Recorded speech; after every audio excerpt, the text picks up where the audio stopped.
Hello. There we go. Alright. Alright. Let's see. Alright.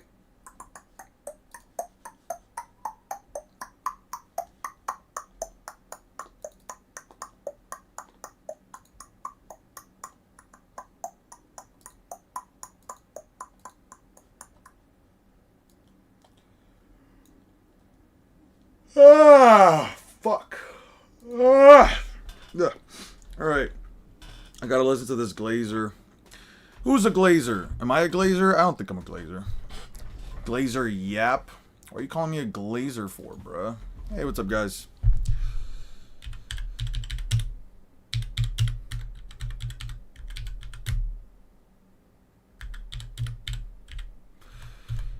Perfect timing. I'm gonna have this in the background while I binge Wano. So, is embarrassing. I was watching I got into a not a conversation. I got a comment. I missed the last stream. Did we finish Long Ring Long? We finished Long Ring Long and we went straight into, Water 7. We got to a point in Water 7 where... What was it exactly? We got a point to Water 7 just after Usopp got all the money stolen. So I got a comment from Red Up. I wonder what their name really, like, Red Op, is it Red Up? Or is it like Red Op Six Paths User? Is that what this means? Red Op Six Paths User? I don't know. I just find it funny. I can't miss the NES lobby fights. Lameo, okay. Have you seen the new database page for Inojin's new jutsu? Nope. Nope, I have not. Inojin's new jutsu doesn't really matter to me. So, I wanted to check out this video. I went like, happy Friday the 13th. I wanted to check out this new video that came out like 6 days ago from Anime Addicts. I don't know who these people are. I don't know what their whole shtick is. They seem to do power scaling. Actually, it's the first time I'm clicking on their page. I'm gonna be so freaking real with you guys.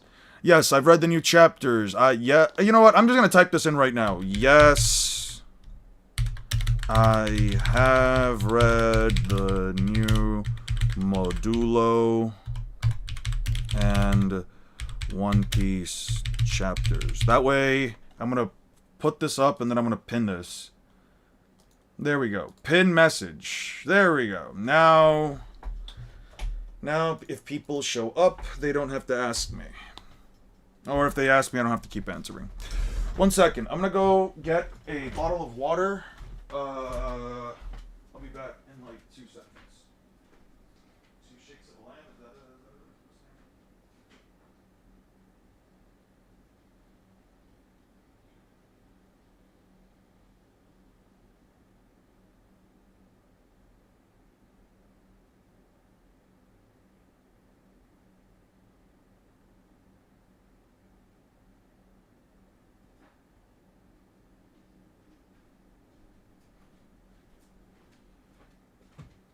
I know I said I wasn't going to stream today.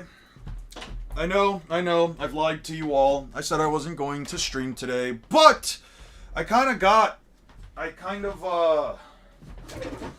wasn't honestly expecting to wake up as early as I did. I had a conversation with my mom yesterday.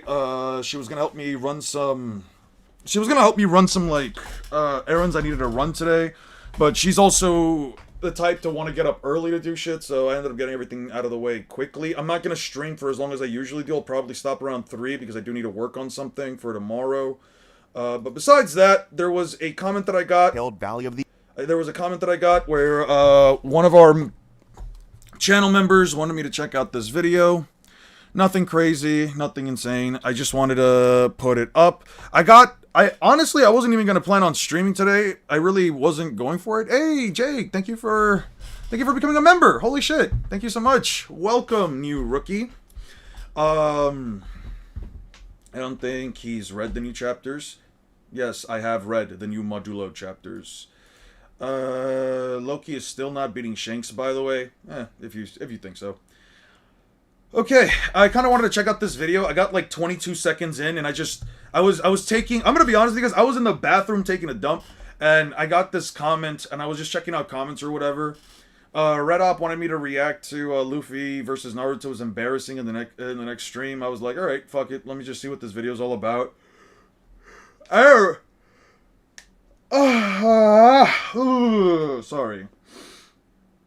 I don't know about Loki being planet-sized, but yeah.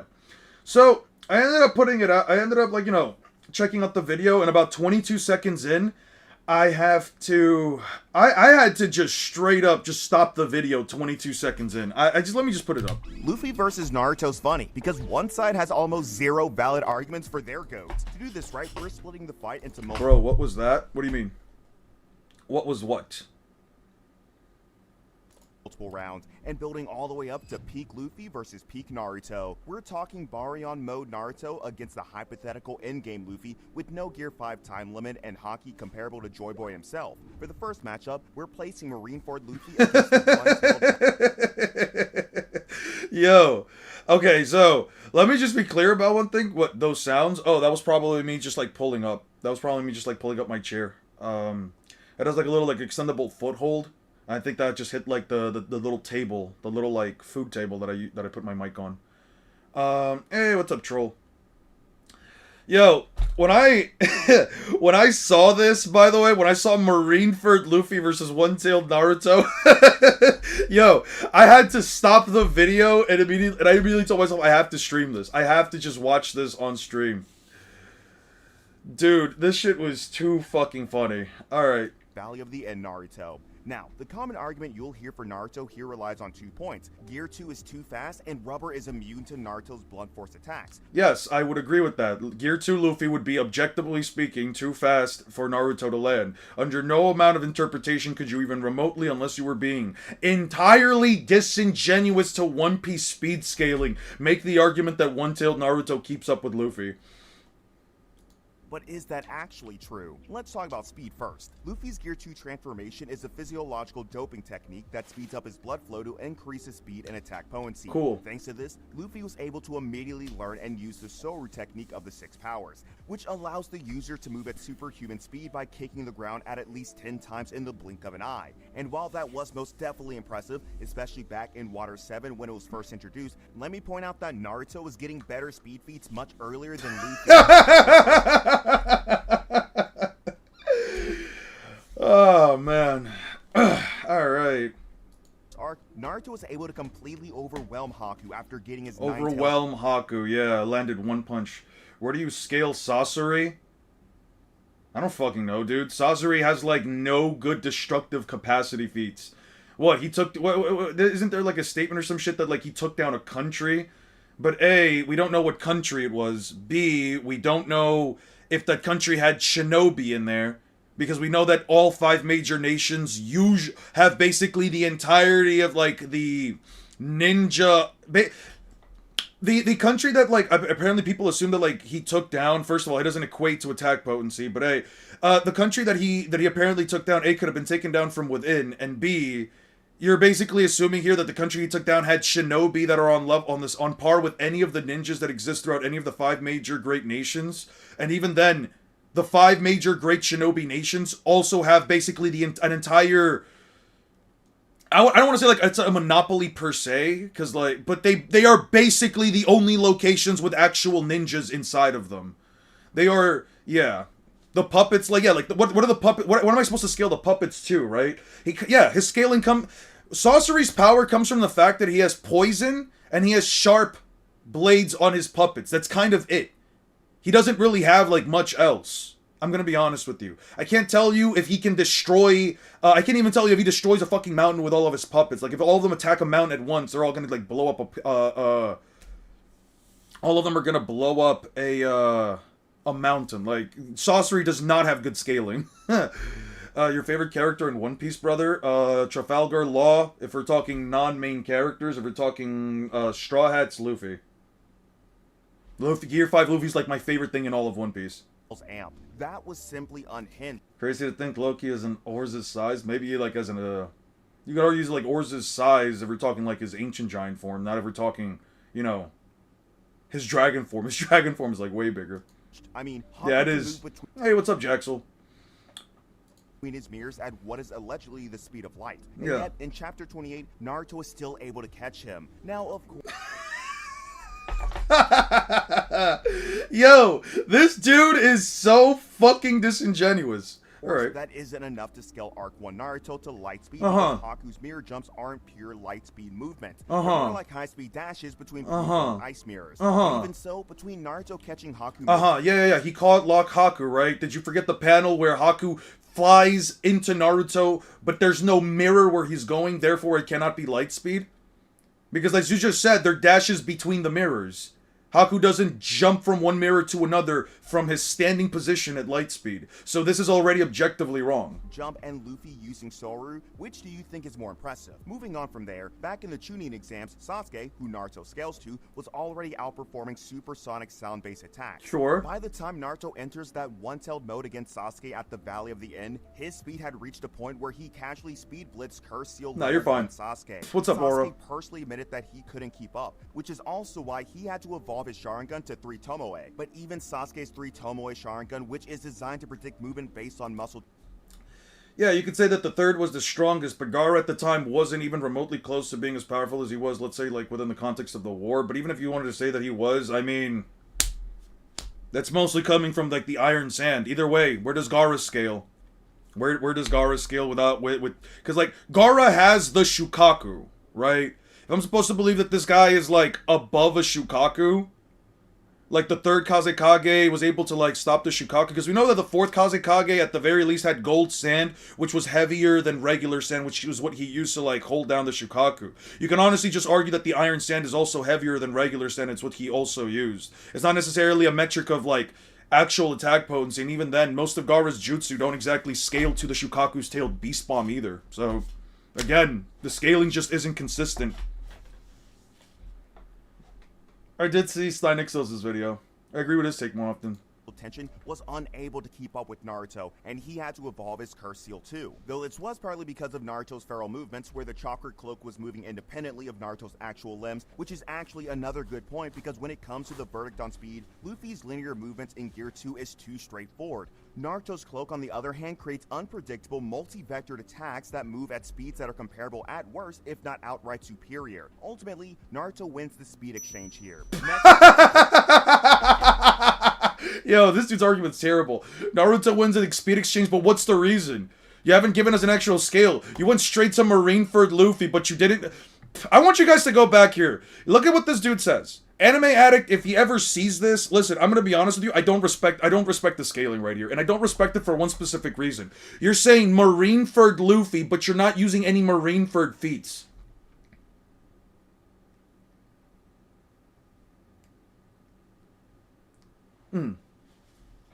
This dude, I'm sorry, like, this doesn't make any sense. Why are you using Marineford Luffy, but then you're not even using anything from Marineford? Why are you not just using... Oh, you're willing to use One-Tailed Naruto, some weird shit with Sasuke, where, like, Sasuke was able to, blitz some random shinobi? He was able to, blitz some random shinobi, the sound... What was it? The sound-based shinobi? Outperforming supersonic sound-based... So they're using supersonic sound-based attacks...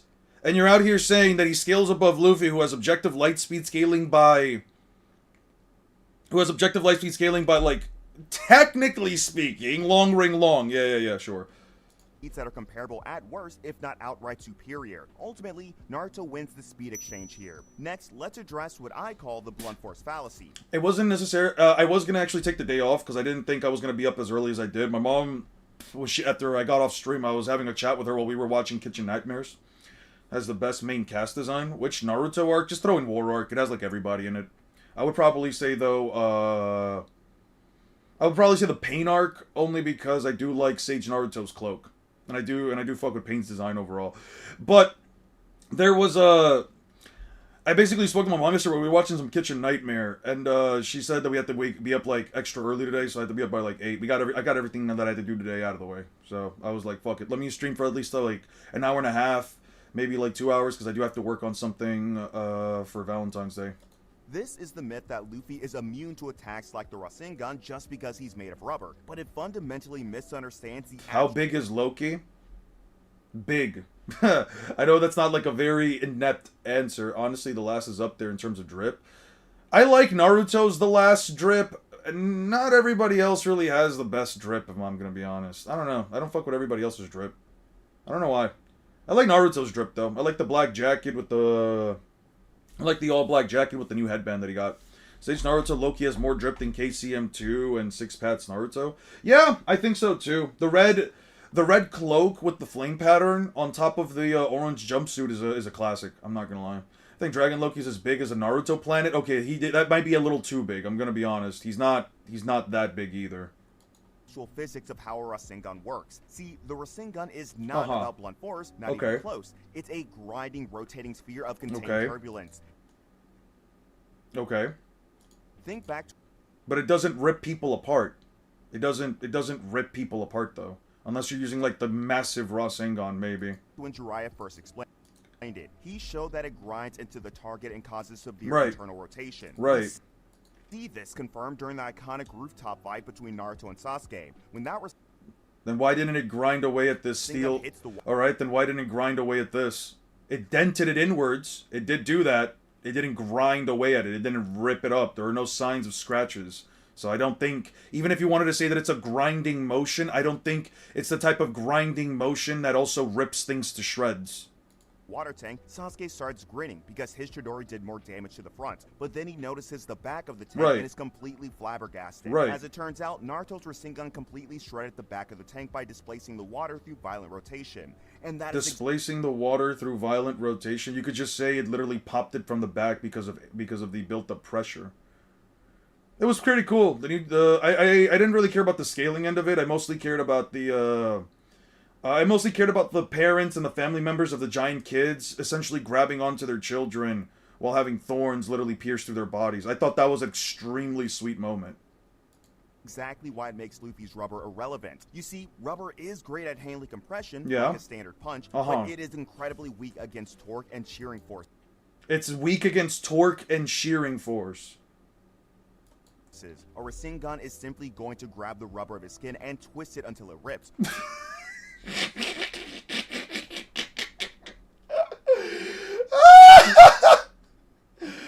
Dude, the Rasengan has never just ripped apart somebody's fucking torso wide open. What the fuck are you talking about? That's never happened. You're also using a movie. All while grinding his internal organs to pieces. And grinding the internal organs. The Rasengan has never stated to grind anybody's internal organs. What the fuck are we talking about, bro? Yo, this dude's arguments are terrible. I'm not gonna lie. Yeah, I'm not gonna lie. I was already... Alright. As a scaler myself, I'm not... Listen, I'm 5 minutes... Listen, I'm 3 minutes in and the arguments absolutely do... I'm 3 minutes in and the arguments are absolutely hilarious. Hilarious. You say Marineford Luffy, but only bring up Water 7 Luffy and none of his objective light speed feats from Long Ring Long, from Long Ring Long to Sabaody Archipelago,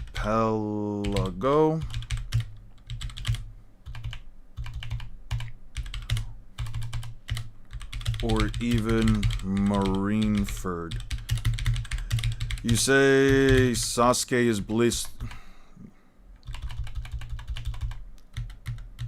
Luffy literally dodges light beams after they have been fired in base form. Then let's talk about the Rasengan. Then let's talk about the Rasengan. I can agree to it having a grinding motion, and it uses torque, but your reasoning for why it would work on Luffy is completely disingenuous. It doesn't grind away at a person's body. It doesn't cause a sharp kind of grinding motion that rips things apart. Maybe clothing at best. Your argument, even in the water tank examples, there aren't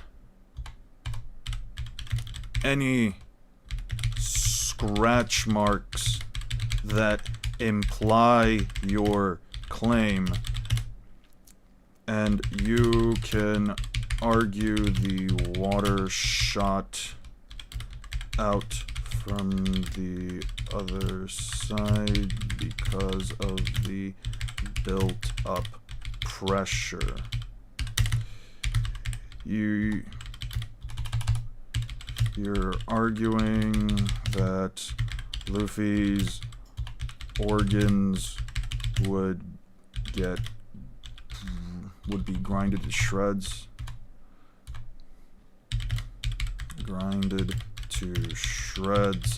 But that is literally never even remotely implied to be a consequence of the Rasengan within the 700 chapters of the story. The video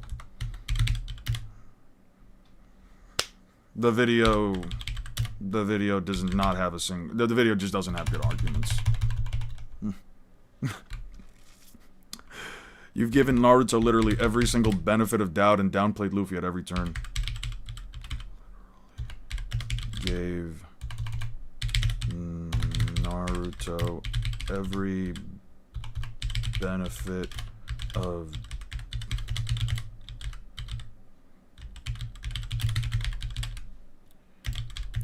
every turn while also not even remotely providing decent scaling for him. Yeah, how big would Loki be in his Devil Fruit compared to the Naruto? I don't know, dude. I have no actual metric to go by right now.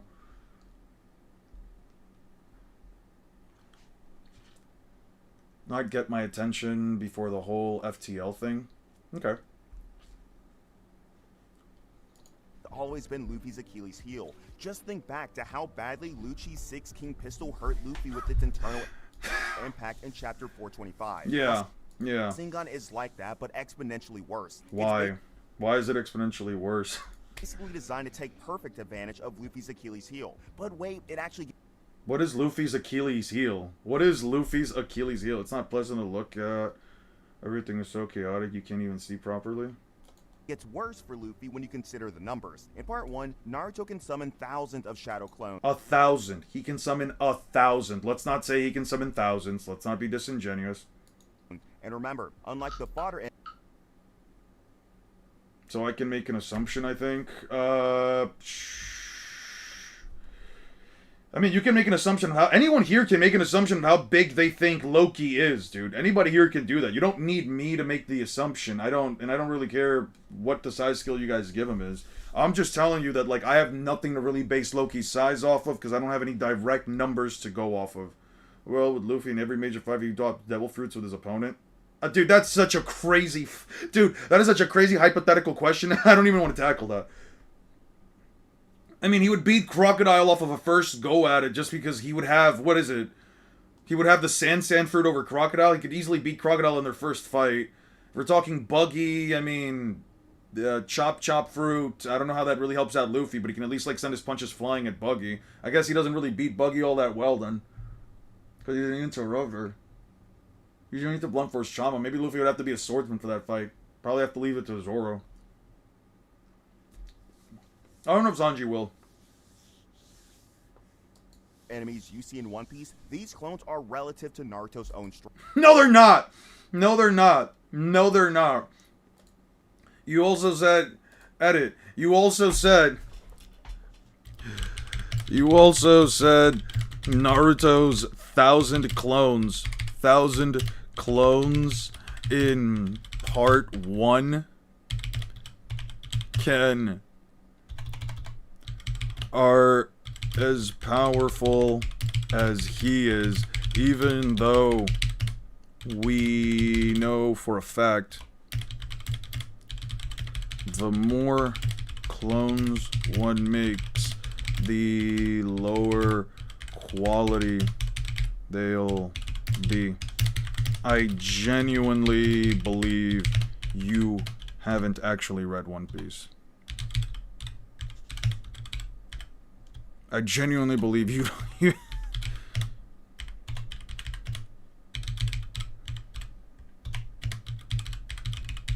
actually read through these series.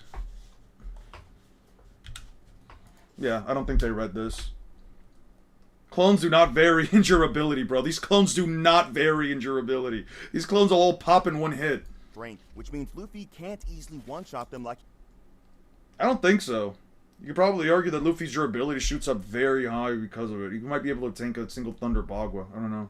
He usually... Not really. The clones don't hit hard either. They really don't. Again, the quality of the clone, the power that it has is weaker the more clones he makes.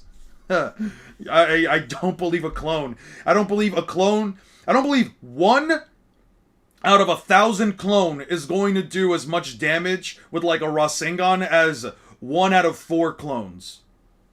It's funny how we can come to a conclusion that in the new gen you have to consider having a power scaling son or a shipping daughter. Give me this power scaling son 10 times out of 10, dude.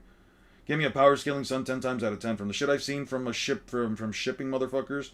Yoda's style, honestly, but that's me. Yeah, that's fair. You don't have to like Oda's style. Sure, if Luffy locks in hard enough, he may be able to burst them all with his Conqueror's Haki. But let's not forget that at this stage, Luffy could not use it consciously. Sure. He'll need some kind of trigger, and even then, he won't be able So you are talking about Marineford Luffy, and yet you aren't bringing up any of the light speed stuff? That's crazy.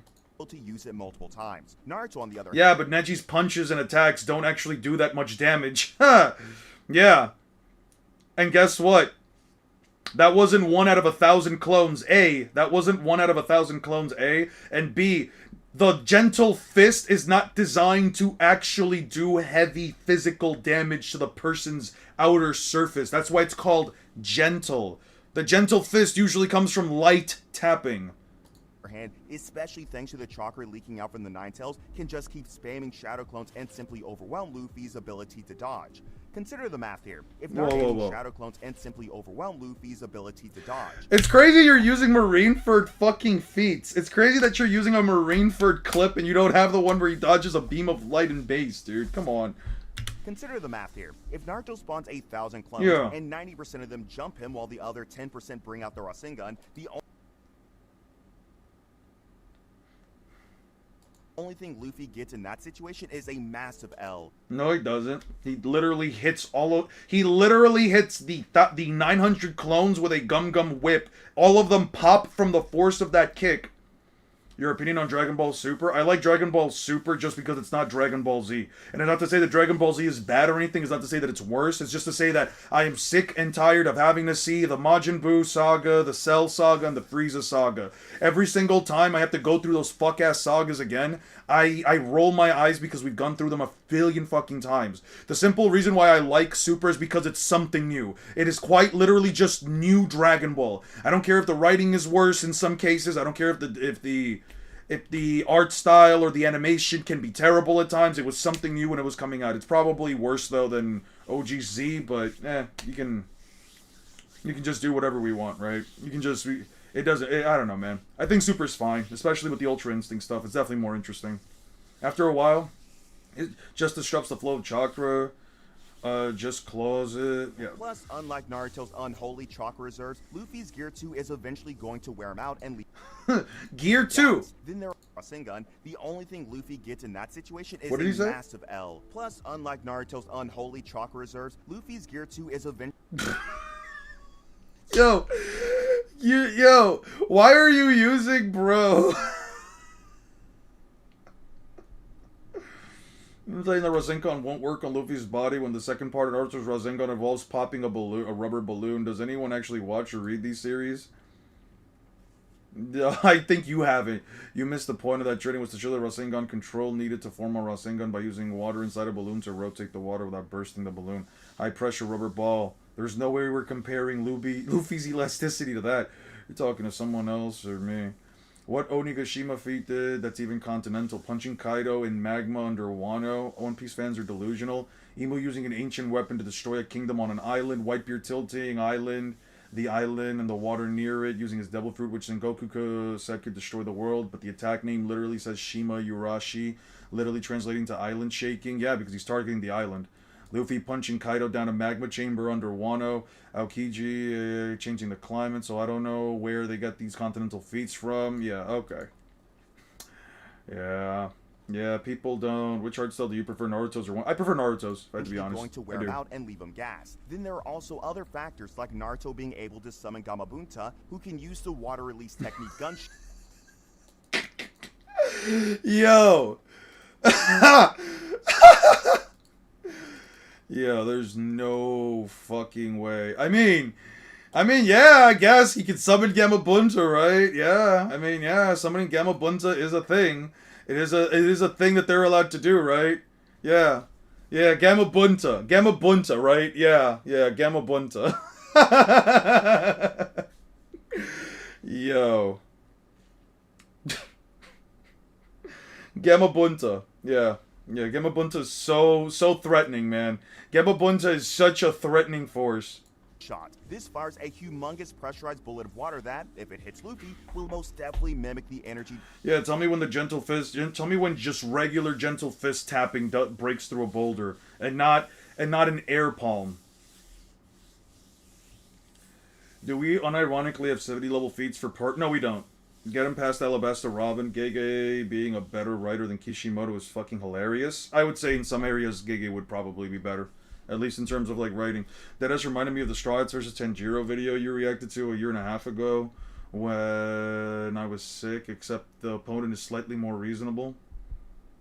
Yeah. What are y'all arguing about? I don't know what they're arguing about. Properties of the sea. So, looking at the verdict for round 1, Naruto wins this mid-difficulty. I like how Kishimoto's able to portray the weight of big characters. I think Oda also complimented him on that. Portray the weight of big creatures? I don't know what you mean by that.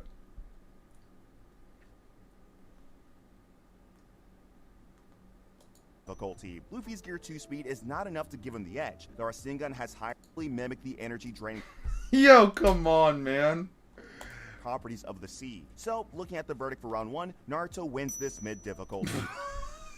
Yo, nah, this dude genuinely, In 3 minutes, I'm 3 minutes in, and the arguments are absolutely hilarious. You say Marine for Luffy, but only bring up Water 7 Luffy. None of his objective light speeds from long range, long to stop, or even Marine for Luffy literally dodges beams of light after they've been fired in base form. I want to talk about the Rasengan. I can agree with it having a grinding motion, a torque, but this is judicious consequences of the turn. You literally have to further Naruto and downplay Luffy at every turn, while also not even remotely providing decent scaling for him. You also said Naruto's 1,000 clones far more powerful, even though we know for a fact that Norn clone.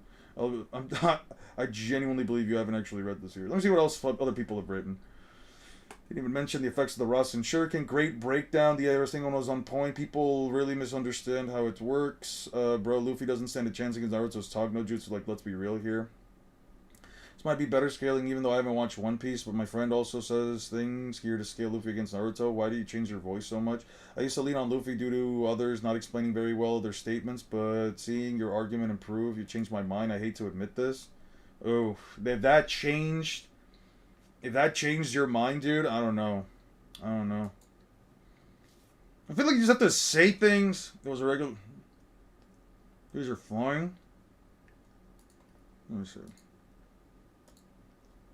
Do I have that whole fight? I don't think I have the whole fight. Where is it? Certain Sasuke retrieval.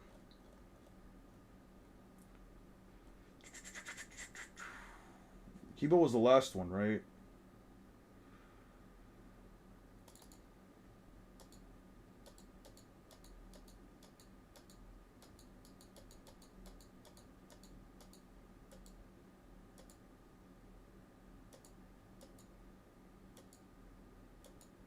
When did he send him flying?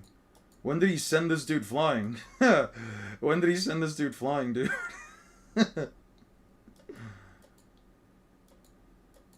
When did Neji do that?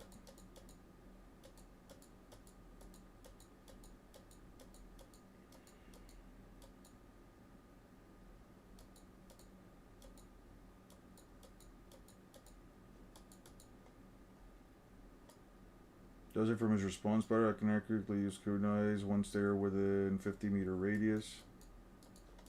By the way, this is not 50 meters. Just saying, this does not look like 50 meters. This is base Summers we're up against. When the fuck does Kishi... Oh, right here. Yeah, he blasts him through a tree. Cool.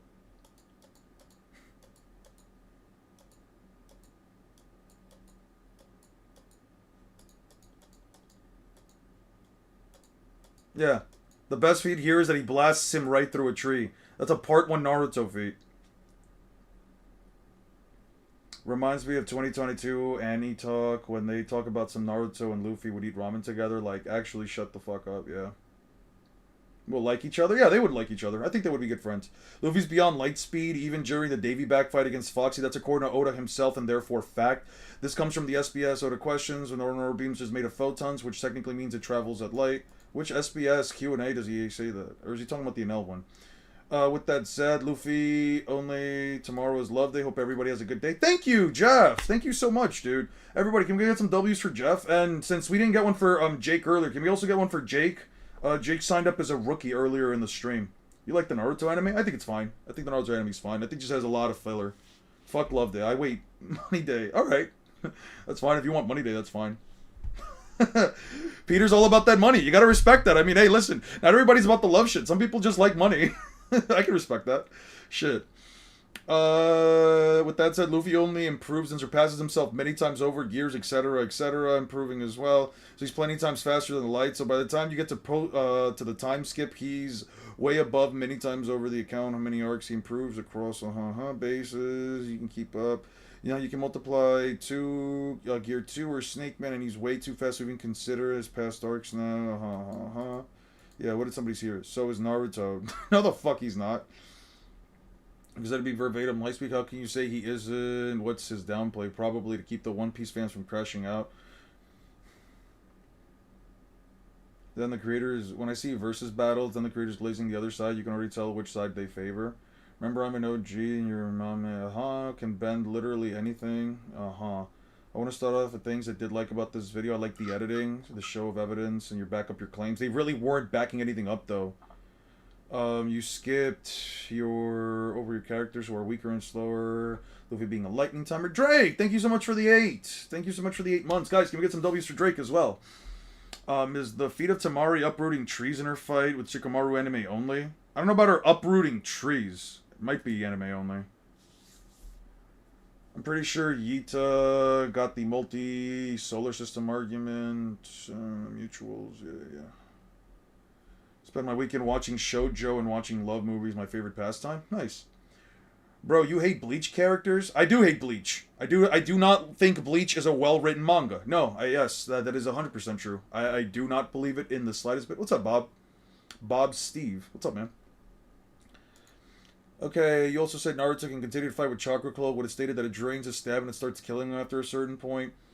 But we've seen the Rasengan and not dying from internal damage, even though there is a statement about Naruto being weak to those forms of damage. While One Piece characters through hockey and dials have been shown to take those attacks and continue on fighting. You blatantly lie about Luffy being weak to internal attacks and Naruto having the advantage being the Rasengan. You also said Naruto can just continue fighting with the chakra cloak when it's stated that it drains his stamina. You used Luffy, who's mid pre-time skip, versus Naruto, who's at Valley of the End. Also, your argument for Luffy not having Toon Force is a fallacy because the fact is that not within Luffy's personality or within the boundaries of the story for Luffy to do that. Saying that if the character truly had X and why they do X is because it's not within the character's personality to do that as well. It's not within the story. It's not why it's then becomes why doesn't Superman just sit in space and stop all crimes at super speed 24/7? Superman not doing that doesn't mean that he physically can't do it. It means that he's not in his character and he's not going to work with him within the story. This video is filled with bias since it ignores context, feats. Let me like this. It's been a bad watch for me simply because I'm a fan of both of these series and I have an in-depth read. Yo, did I write this? What the fuck? Yo, Sora. Sora's right here with some decent takes. I want to just make this clear. I'm not a One Piece fan who is angry. I'm a person who simply likes to see these topics of discussion. You hit every nail on the coffin. You hit the nail on the coffin. This video has blatantly disingenuous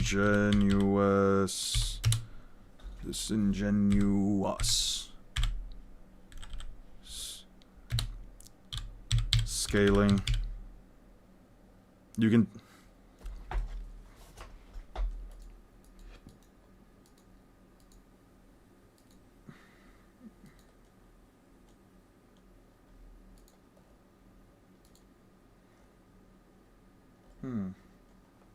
Alright. Yeah, what do you think about Megumi fighting two women back to back right after becoming the head of the Zenin clan? What the fuck did Megumi fight that were two women? Did he fight Kirara? I guess.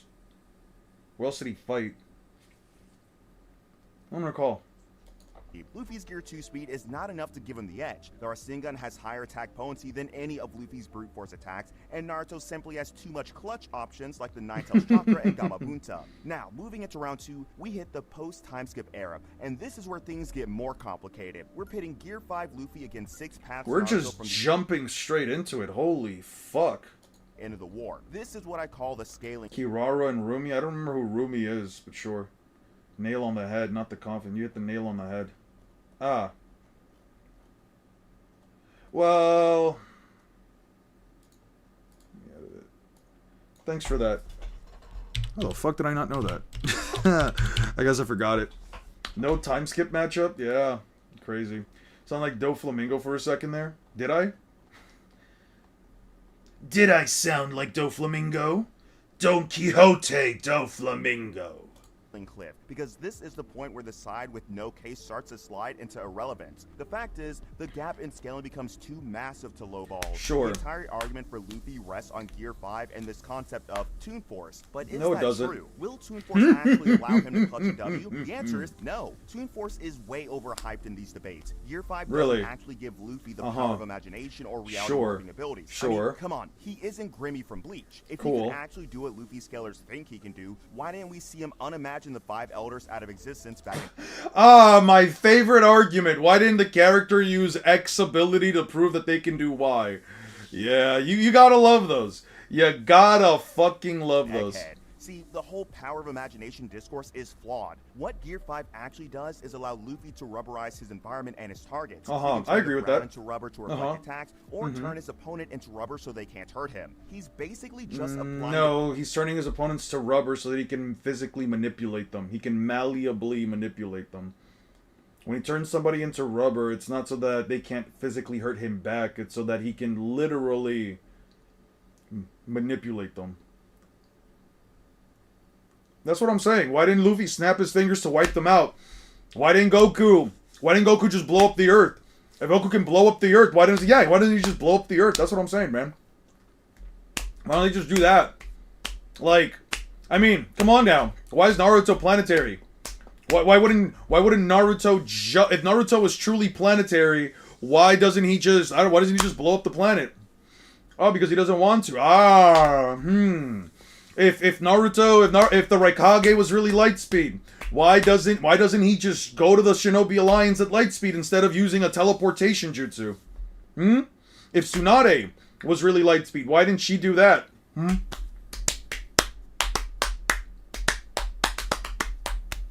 What's my opinion on Whitebeard versus Roger? I don't really care who wins between that. I have no opinion on that one. Properties of rubber to the reality around him. Using his only limit is imagination to Luffy can reality warp with no limits.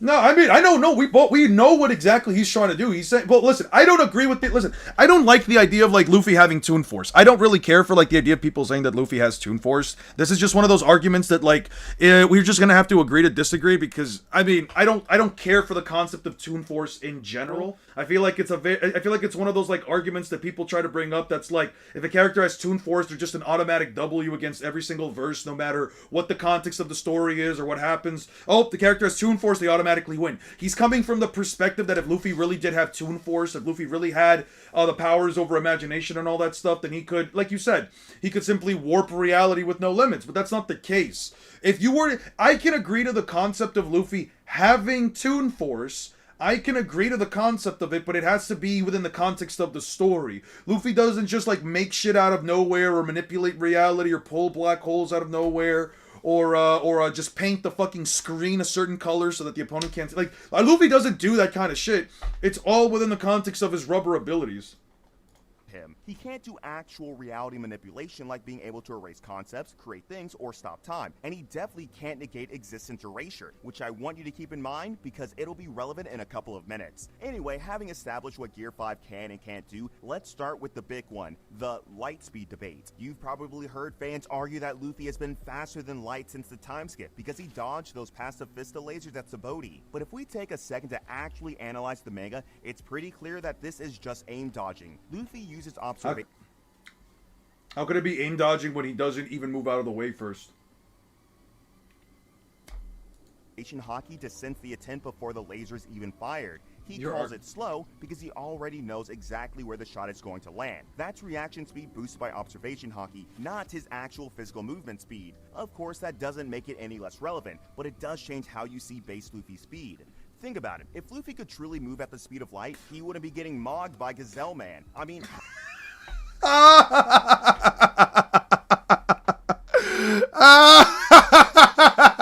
The Gazelle Man argument is fucking hilarious, dude. Yeah. Especially after the Gazelle Man argument. Oh, man. Ooh, I want to add. I want to add, man. How is Luffy taken off guard by a character who can only run at 200 kilometers per hour? But what about Gear 5? We know that when he used Gear 5 against Lucci, he immediately broke the sound barrier, which puts He immediately broke the sound barrier when he went Gear 5. Luffy broke the sound barrier. Gear 5 Luffy, guys, you heard it here first. Luffy in Gear 5 is objectively supersonic. Wow. Man, this is peak, man. This is peak content. Yo, you gotta give it to some people, man. You gotta give it to some people and what they try to convince themselves with. You gotta just sometimes give it to them, man. Some people really just know exactly how to convince themselves of certain arguments that, you know what, I wouldn't agree with. I wouldn't even try to argue, but hey, listen, there is such a thing as free will, and we're all allowed to believe whatever we're gonna believe.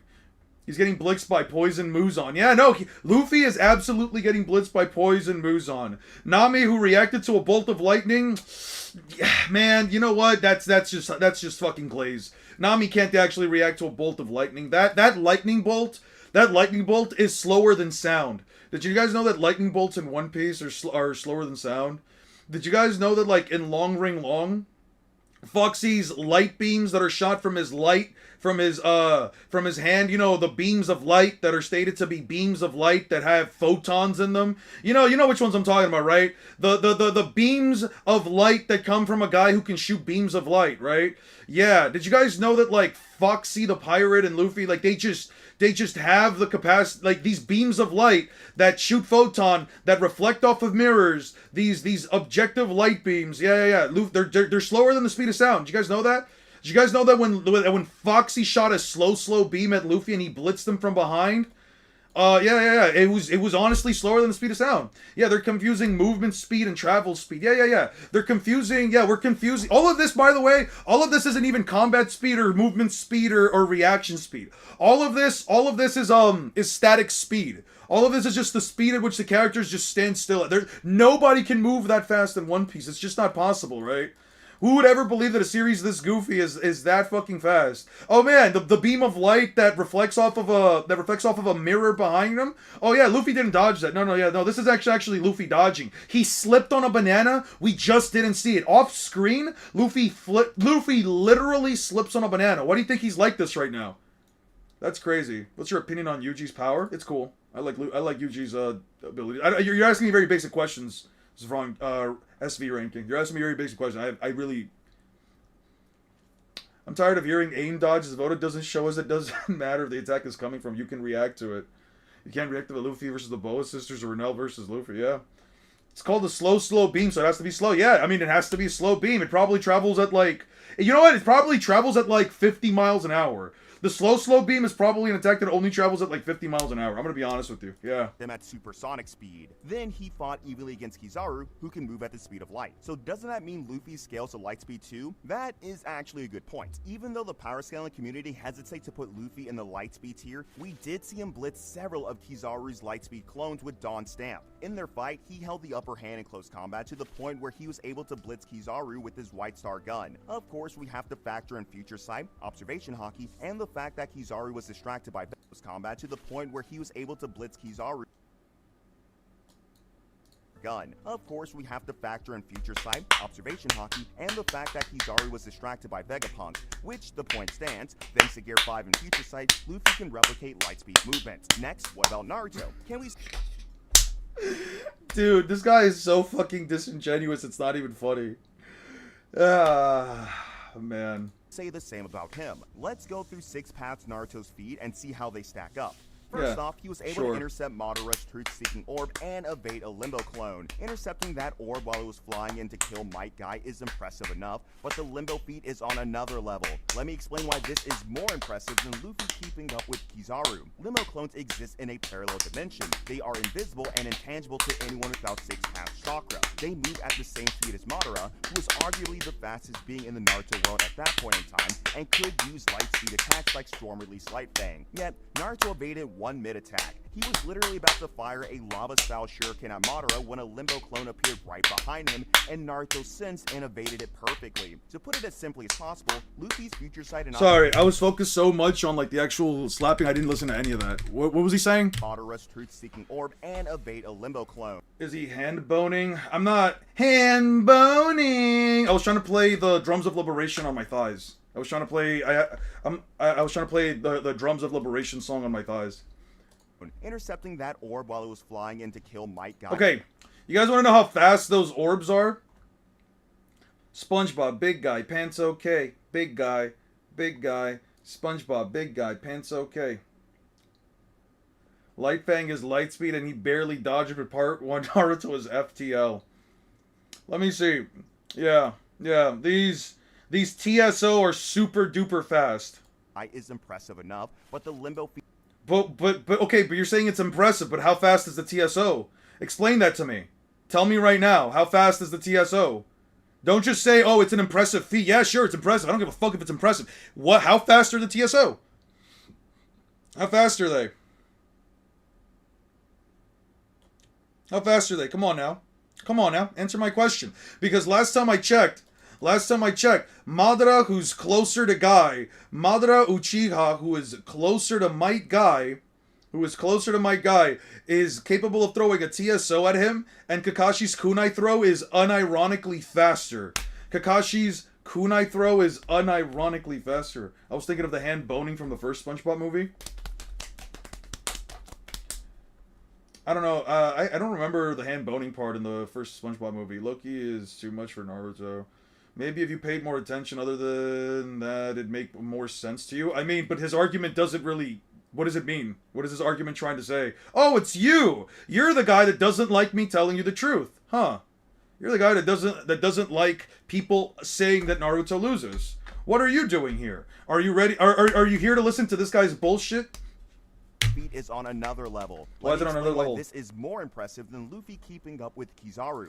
I like how he brings that up. Wait. I like how he brings that feat up, but doesn't bring up the feat where Luffy quite literally dances around a bunch of beams of light. I absolutely love how he's doing it like that, man. Let's see. Look, you know what? We'll use a short. We'll make a short out. We'll use one of my shorts. Here we go. The One Piece verse is wow. Luffy is literally prancing. He's out here hooting and hollering out in the middle of the sky while dodging beams of light, though. What? Who's your goat, though? Naruto or this dude? Anime Addicts. Because Anime Addicts is not good at power scaling. Anime only, by the way. Okay, and? Who cares? Sure, that's anime only. Let's see. Sure. Explain. Guys, which picture should we go with? Which one should we bring up? Should we bring up this one? Yeah, let's see.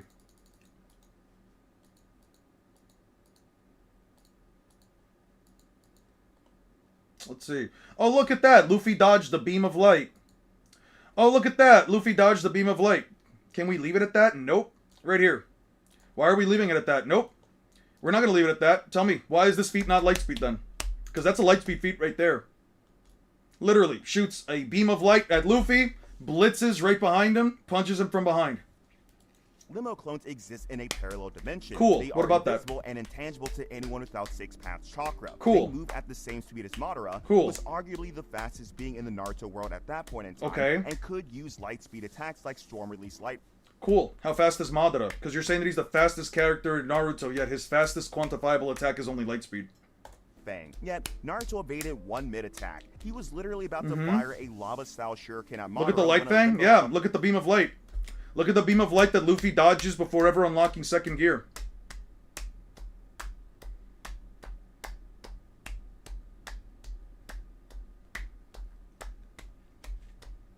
Only blocked him. They punch him in the stomach when he was chasing Madara before he absorbs the God Tree. I don't know what the fuck you're referencing. The fastest has no feats on Sage of Six Paths, Naruto, or Rinnegan Sasuke beyond pushing them back. Yep. Clone appeared right behind him, and Naruto sensed and evaded it perfectly. Yeah. To put it as simply as possible, Luffy's future sight and observation haki are limited because they require him to stay in a perfectly calm state of mind. No, they don't. No, they don't. That is an objective lie. That is an objective lie. He can actually literally sit down with other people and eat food while eating food, and he'll still get flashes of... He'll literally get flashes of future sight while just sitting down and eating. How many times has Helton been on stream and has made the same claims? Just let him be. Just leave him be. I like seeing people who cannot defend any of this. You don't seem to understand there's levels to being FTL, and the Light Fang arguably scales to comp. No, it doesn't. Why does it arguably scale, Helton? Give me the reason. Why does it arguably scale to Onigashima Luffy? How does the Light Fang get to that point when it's stated to only be light speed? How do you get it to be that fast? I want to hear your reasoning, Helton. I want to hear your reasoning. You're just saying that it does, but why? Why does it scale that fast? In the anime, they only show the rod being shaken too. Further proof. I don't know. Naruto. Look, I'm not used to this. I don't go in depth. So if you can't go in depth and you can't support your claim, then you are essentially arguing from your own headcanon. You're arguing from your own headcanon then, right? You're not arguing objective feats. You're arguing your own opinion. You're not arguing objectivity. You're arguing at that point opinions. So if you're going to make a claim, then have the evidence to back it up. It's right in front of you. It's really not, though. This dude's arguments are completely disingenuous. This dude, throughout the 8 minutes that I've been throughout the 8 minutes of his video that I've watched, has been completely disingenuous. Six Paths Senjutsu, however, gives him... Nope, we're not doing that. The transformation design, I think it's cool. I really do like the design. Nope, that's a 1 minute timeout. You're not calling anybody a dummy. I don't care. I don't care if Helton is disingenuous or just doesn't understand One Piece scaling. I don't care if this guy over here, Anime Addicts, is disingenuous as fuck with all of his claims. Literally doesn't actually support half of the shit that he says. I don't care if those are the cases. Do not insult other people over anime stuff. Please don't do that. Him a passive, nigh omnidirectional sensory ability. Isn't Future Sight the same? Actually better, because you actually see the future. All Naruto has is a sensing ability. Even if he's mid-swing and someone attacks him from beyond his dimension, he can still sense and dodge it in time. Now, if you're still tempted... Luffy, in Marineford, literally slams his hands into the ground while mid-attack, while attacking Dracul Mihawk. Mid-attack, slams his hands into the ground because he got a flash that he was going to lose his hands if he continued that attack. How does seeing a lightspeed attack in my future help me if I can't move in time? That doesn't invalidate speed feats. Yeah. You know, even if... What are they... Let me put live chat real quick. There we go. Let me put live chat. You know, even if Death Battle does Naruto versus Luffy as a season finale, Luffy winning is both the right option and the one that makes more waves in popularity, so no. So no point in being biased. Yep. This shit, Luffy is Sonic speed, Naruto's faster because, yeah. I did say, what do you think of Loki's design transformation? I like the design. It looks cool. He looks very ferocious. He looks like a more ferocious version of the dragon that we saw back in Punk Hazard. It might be because you're underestimating Madara's Limbo clones. I've talked about how these clones can even bypass infinity in my Kakashi vs. Gojo video. Sure. Definitely check that out if you haven't, but the bottom line is this. If Naruto can track and react to interdimensional attack from Ten Tails Madara, do you really think Luffy's Gear 5 speed is going to give him... Yes, actually. Objectively speaking, yes. Like, if I have to go with all of the light speed scaling in One Piece without trying to downplay it, yes. I would say Luffy...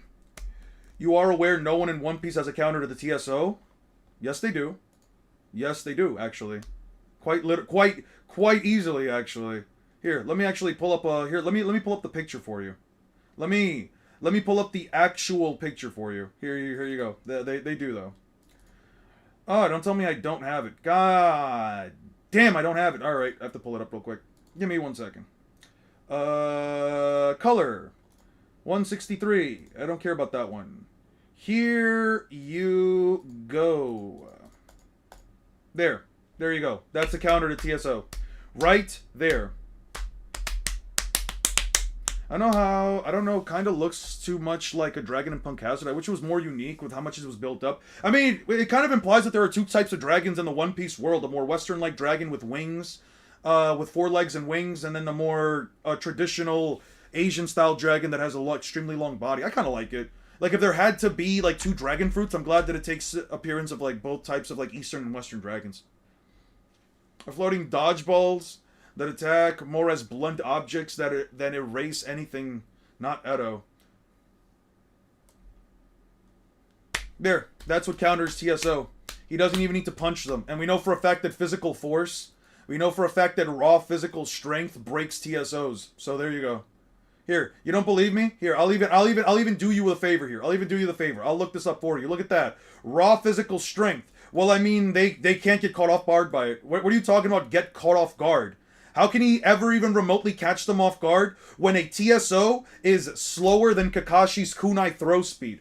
Because Kakashi and everyone else that was... Kakashi and Minato are farther away from Guy than Madara is, and they literally get to Guy at the exact same time. Are you genuinely telling me that you believe Kakashi has light speed kunai throw speed? He can throw kunais at light speed. Do you genuinely, from the bottom of your heart, believe that Kakashi can throw a kunai at light speed when he himself can't even move at light speed? Come on now, dude. Come on now. I'm gonna keep bringing up art. Yeah, keep bringing up stuff. I'm gonna keep bringing up evidence. An edge. Nothing Luffy can do will be more impressive than Madara trying to attack Naruto from a parallel dimension. Kakashi is literally just that good. That's what I'm trying to get at. Okay, so where is the evidence? How can you prove? I need your evidence. I need proof that implies Kakashi can throw a kunai at faster than light speeds. Do that first. I don't care if you think Kakashi's just that good. Who gives a shit if he's that good? I need evidence. Give me objective evidence. Oh, fuck, yeah. This video, by the way, is 6 days old. Yeah, but Western dragons are so varied. We waited a lot to see this design, and it's all the same as another design. I mean, I think it's fine. I don't really have an issue with it. I can understand why you have an issue with it, though. I can see it. It's not as interesting as seeing like different types of Western dragon designs. I can agree with that. Next, we have to talk about attack Poen's. Kishimoto's creating inconsistencies, by the way. This is tedious. Is it tedious to get information? Is it tedious, Helton, to actually have information that backs up your claims? Because if you're saying that that's tedious, you might as well not power scale. And this is not for me to like gatekeep power scaling. This is for me to just to tell you, if you want to make a claim and you want to tell somebody who has actually gone out of their way to read the entirety of Naruto to get their scaling perspective, you're going to actually have to provide me evidence for your claims. Is the king of demons himself, Muzan. Kishimoto is creating inconsistencies, by the way. Alright, so if it's... Look, Kakashi scales off of Deidara's light feet. Deidara doesn't have a light feet. What's Deidara's light feet? Oh! Wait, you're the guy that said that Deidara's explosion is a light speed... Yeah, I don't care then. Yeah, no, your argument doesn't... Your argument doesn't matter. I don't even know how the fuck you're supposed to scale Kakashi off of an explosion from another character. A character that, mind you, created an explosion that covered 10 kilometers, and you're saying Kakashi's throw speed. Kakashi's throw speed is equivalent to an explosion? Yeah, no. You have no basis for this. Luffy's strongest move in Gear 5 is still the Bajrang gun, an absolutely massive fist. Yeah, why wouldn't we believe him? Why shouldn't we believe this guy? Why shouldn't we believe him, right, guys?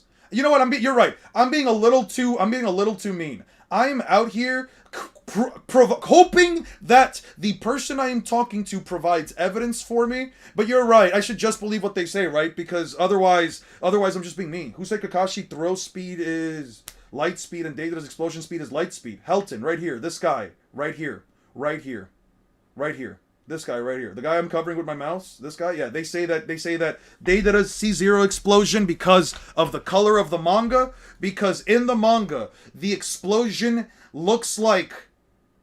Because the explosion is white and blue, he says that the explosion is meant to be light speed. Yeah. That's why they say that it's light speed. So apparently Deidara's explosion is light speed for that specific reason. For no other reason, for no statement, no statement, no piece of evidence, just by looking at it, they believe that the speed of this attack is light speed. If you're just going to cherry pick, I can easily do the same here to be fair. I mean, I'm not cherry picking. You're cherry picking by saying that this right here is light speed. I'm asking you to provide evidence. Because just it looking like it's bright does not imply that it's light speed. Just because it looks like it's bright does not imply that it's light speed. It does. I mean, I don't care if it looks like it's light. Where is it stated to be light? Where is it implied to be an explosion that's as fast as light? How is it even possible for an explosion to be light speed? Fused with advanced Conqueror's Haki that overpowered Flame Dragon Kaido. We also have the White Star Gun for speed blitzing. However, Naruto can Elden easily Ring pull out our Beast's grab or Arlecchino's grab? Probably the Elden Beast. Arlecchino looks like it's... So a Foxy Beam is light, but that isn't? Wow, yes, it is. You want to know why the Foxy Beam is light? You want to know why? I can tell you why. I can do that for you so easily right now. Stay right where you are. Stay Oh, no, that's Naruto. I need One Piece. Stay right exactly where you are. Don't go anywhere. Don't say nothing. Just I got you right now. Where the fuck is it, actually? Okay. What is it, like right here? Yeah. Here you go. I'm going to read to you right now. I'm going to learn you a thing or two. Nami says, the moment I thought we'd won, light shot out of his hand. Light shot out of his hand. But okay, sure. Let's just say you don't believe it, right? As an as yet undiscovered particle, you could look up, it's pretty metal. I've seen the grab. It's pretty crazy. Whatever this light strikes, whether it's a living creature, liquid, or gas, maintains all of its properties but loses velocity. Slowpoke photons. They are made out of photons. If you look at the guy, though, I don't care. Okay, so because the guy looks goofy, yeah, this goofy-ass motherfucker, this guy right here that looks like an absolute goober, like an absolute idiot, this guy who gets sad because you don't know who the hell he is, yeah, this guy that gets sad because you call him an idiot, yes, he is an idiot, says that he can create photons out of his body, that he can shoot light out of his hand, and that whatever this light strikes loses all velocity. Why wouldn't I believe it's light speed? It's still not providing a speed. It's light speed, dude. What do you want me to tell you? It's light. It's light. Nothing implies that it isn't light. It's stated to be light multiple times. Why are they called slowpoke photons? Everything the light strike loses speed. Slowpoke photons. Everything that they strike slows down. Right here. Whatever the light strikes, whether it's a living creature, liquid or gas, will maintain all of its other properties but lose velocity. There you go. As Uncle Ruckus once said, read! N-word, read! No! When are you going to calculate what would happen to Konoha if Loki fell? I don't calc, but it would probably cause a massive destruction over the village. Yeah. Yeah, there it is. Looks have nothing to do with scaling. Yep. Looks have nothing to do with scaling, but statements do. Naruto downscale. So it's Naruto downscale because you can't provide evidence. Here's what it is. Here's what I'm going to do. Here's what I'm going to do. I'm going to time you out. I'm going to put you on a timeout, and I'm going to put you on a timeout for, I'd say, about 10 minutes. When you can provide for me, in those 10 minutes, I want you to go out of your way. I want you to go out of your way to find evidence, objective evidence in a panel, a manga panel. I want you to find me a chapter and panel that they are undiscovered particles, so the photon in the name. No, it's a photon because it's an undiscovered particle. Now your argument is also bullshit. I'm gonna remove your comment. That argument is such bullshit. So now you're saying that the character literally explaining what the ability is, him literally saying that it is made out of photons. Saying that, well, those photons aren't actually, they're just a name fallacy. You can't just say that they're photons because the character calls it photons. Yeah, no, yeah, okay, sure. Photon beams have properties of light to excluding the traveling in a vacuum. It travels in a straight line and reflects off reflective purposes. Yeah. But now you want to say, oh, well, him calling them photons, not the actual name of the ability. No, him saying that the ability is derived from photons and saying that those are photons is a naming fallacy. Yeah. Make a disingenuous argument like that again once more, and I'm timing you out too. I'm not dealing with this. I'm really not, dude. I'm timing out people that are going to give me some bullshit arguments. Give me an actual argument within the context of the story, and not some mental gymnastics to try and say that they're not light speed. Yeah, they're called light. Photons reflect off of mirrors and create a light effect when they bounce off of said mirror. Yeah, akin to other light attacks in One Piece. Yeah, if you tell me that they're not because of some bullshit logic, like, well, it's just a naming fallacy. I'm timing anybody who does that out. I don't give a fuck. I'm not for this shit right now. Gun that is on the same scale and just as destructive as the Bajron gun. Take the planetary Rasengan for example. But what I put above the Bajron gun are the tailed beast balls, which can vaporize basically everything in the blast area, and truth-seeking balls. Everything in a blast area, right? Everything in the blast area, right? Just as destructive Let me see as this the again. Bajron gun. Take the planetary Rasengan for example. X-rays were also undiscovered at one point. What are we doing, gang? That's what I'm saying. As a matter of fact, X-rays were an undiscovered particle at one point. Yeah, no, I'm about to throw that into my fucking video too now. Above the Bajron gun are the tailed beast balls. How can you put a Bajron gun how can you put the Bajron gun below the tailed beast bombs when the tailed beast bombs literally at best blow up mountains? Which can vaporize. Right, yeah. So he's using the cumulatively 6-tailed beast bombs. 6-tailed beast bombs, by the way. This is 6-tailed beast bombs stacked on top of each other. One of them, mind you, is 5 times more powerful than the other ones. Cool. Basically everything in the blast area. Cool. And truth-seeking balls. I know I've gassed them up already, but to put them into perspective, truth-seeking balls are a combination of all chakra natures, including yin-yang. They can interact with and erase even intangible elements. To put that in intangible elements? What intangible elements have they destroyed? Perspective, if you put Naruto against the One Piece admirals and you don't equalize Haki and chakra, Naruto still erases them all because if you don't equalize chakra and Haki, why?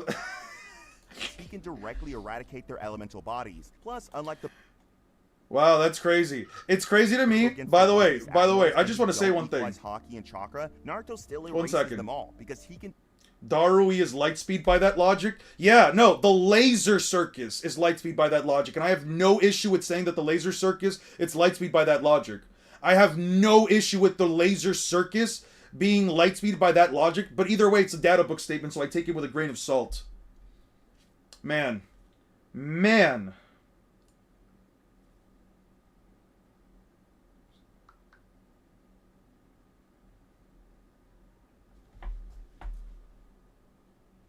One second, guys. I gotta go check up on something. Guys. 1 second.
Can directly eradicate their elemental.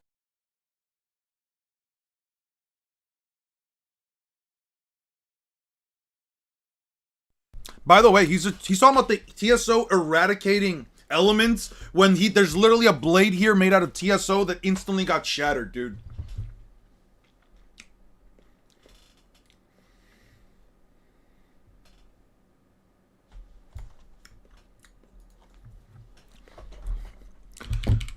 Were X-rays undiscovered?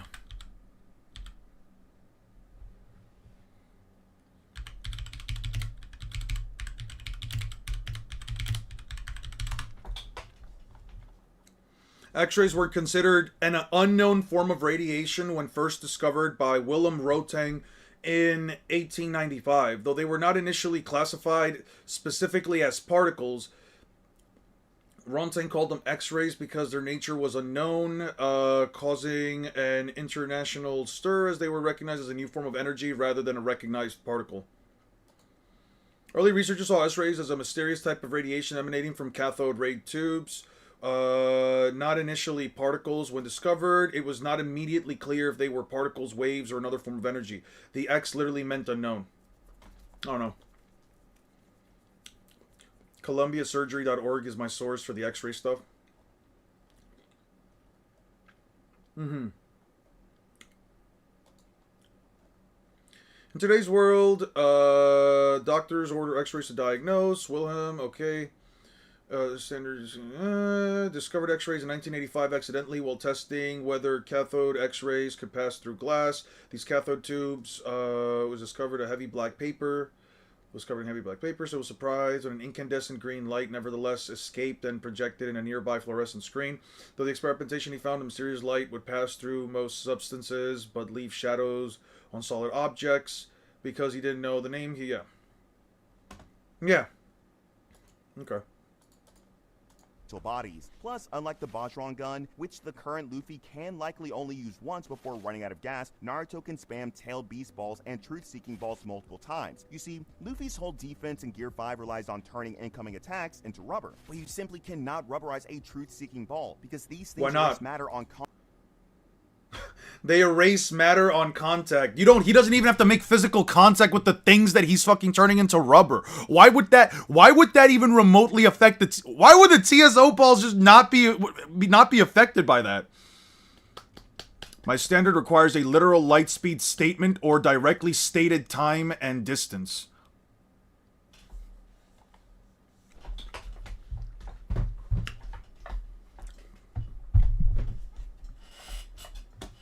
Did Tobirama not say how Sasuke touching the TSOs?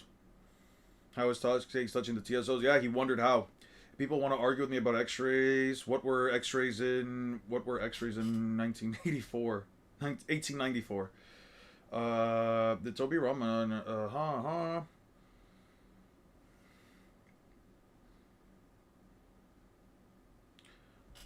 But I'm not fitting into Naruto. I'm really not that fitting for Naruto scaling, I just think, which is... okay. Contact. If Luffy tries to catch one of these spheres the same way he caught Kaido's blast breath, that sphere is going to disintegrate his hand. Keep in mind that truth-seeking balls even disintegrated... Why would Naruto use a TSO? Why would Naruto use a TSO ball like Obito or Madara? reanimated bodies, which are made of pure chakra. If we equalize Haki as a spiritual energy, truth-seeking balls would logically nullify double fruit effects on No, they wouldn't. contact and bypass base armament Haki. Repeat that? Repeat that? Even disintegrated reanimated bodies, which are made of pure chakra. If we equalize Haki as a spiritual energy, truth-seeking balls would logically nullify double fruit effects. Yo, I think the funniest thing here is you saying, I think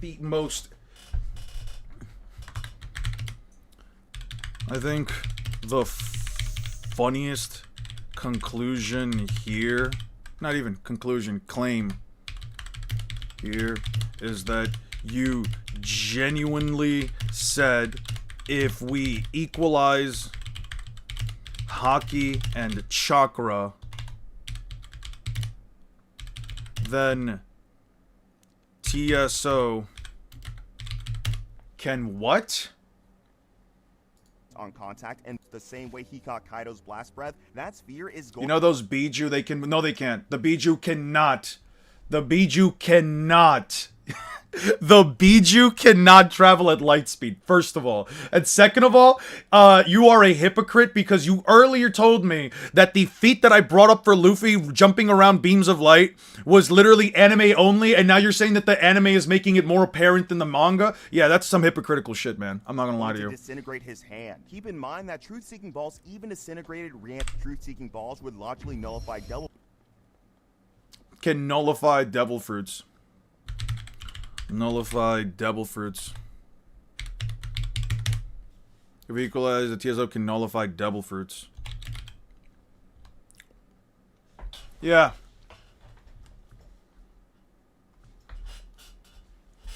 Devil fruits.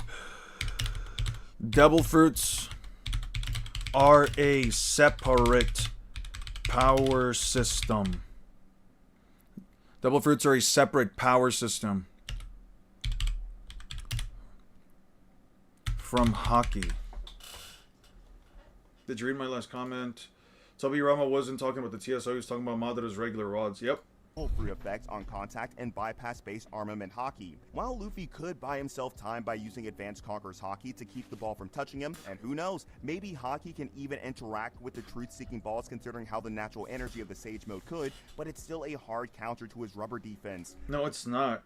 He just dodges them. They're not that fast. There's the biggest issue for Luffy, the stamina gap. Luffy's Gear 5 only lasts a few minutes. Once that timer hits 0, he can barely move until he... I give TSO abilities they don't have too. If I produce such a garbage ability. He's comparing a literal rubber ball to Luffy's body in the comment below. I know. I know. Has no speed statements in general. This is a speed statement. It's a beam of light that he's dodging. That's right. Slowpoke photons reflect off of mirrors. They're photons. Look at that. He's bouncing off beams of light. That's what the anime portrays, though? Yes, and you know what else? This is what the anime portrays as well. But you earlier, you said this is an anime-only scene, so it doesn't count. So if you're not gonna use the anime, if you're not gonna let me use the anime, Look at Luffy frolicking among light speed beams. How fast is Luffy from my perspective? Several thousands of times faster than the speed of light on a massive low ball. I heard Baryon Mode, I heard, is a last resort form, right, Eon? Like, it isn't made for drawn-out fights. It's not made for drawn-out fights. Naruto loses Baryon Mode within about 10 hits. Wait, insight. Why is Tobiyama and President Sasuke's touching the regular rod? Because the rods apparently, like, shoot out little needles or whatever that, like, prick your hand when you touch them. But I at least have the manga then. So do I. And in the manga, Helton, in the manga, there are no speed feats that imply the tailed beasts are light speed. There are no statements in 700 chapters that imply or prove that the tailed beasts can be light speed. So once again, I ask you, give me an actual statement or feat to back up your claim, and I'm timing you out again. I don't feel like dealing with your bullshit. I really don't. Eats food and recovers. Meanwhile, Naruto fought in the 4th Great Ninja. If I only look at feats and not multipliers, Luffy is FTL. I don't know if you do features, but I'd love to get on a video if you plan on replying to this beyond a stream. Yeah, I'd be down to do something. I was actually thinking about, this is hard, I can't find any. You're not going to find any. Real quick, you are not going to find any. And you know why? Because I read the story. I know the story, and I likely know it better than you do, especially since it's fresh off of my memory, and I have 47 pages of me writing down, quite literally, every fucking feat that happens in Naruto regarding Naruto or a character that scales to him. So once again, I will repeat myself. Unless you, Helton, give me a feat that I don't know about, that I am just completely unaware of, you have no argument here. It is a literal waste of time for us to be talking on one another. Yeah, brown pants, right here. Check the pin comment. War for 2 days straight. He shared his chakra with the entire ally. Aura and Eon collab? Yeah, Aura, I'm definitely down to do a collab if you want to do. Let me know if you have any topic in particular.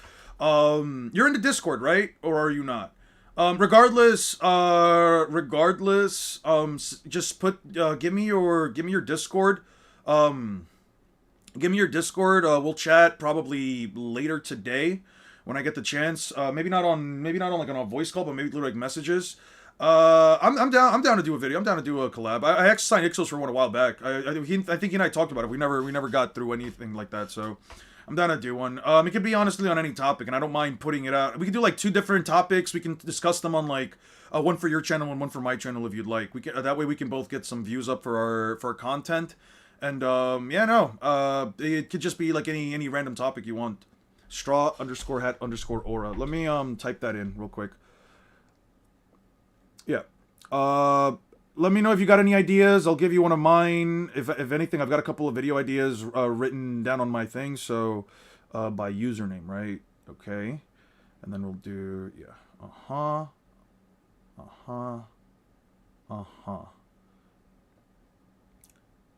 Alright, I sent it to you.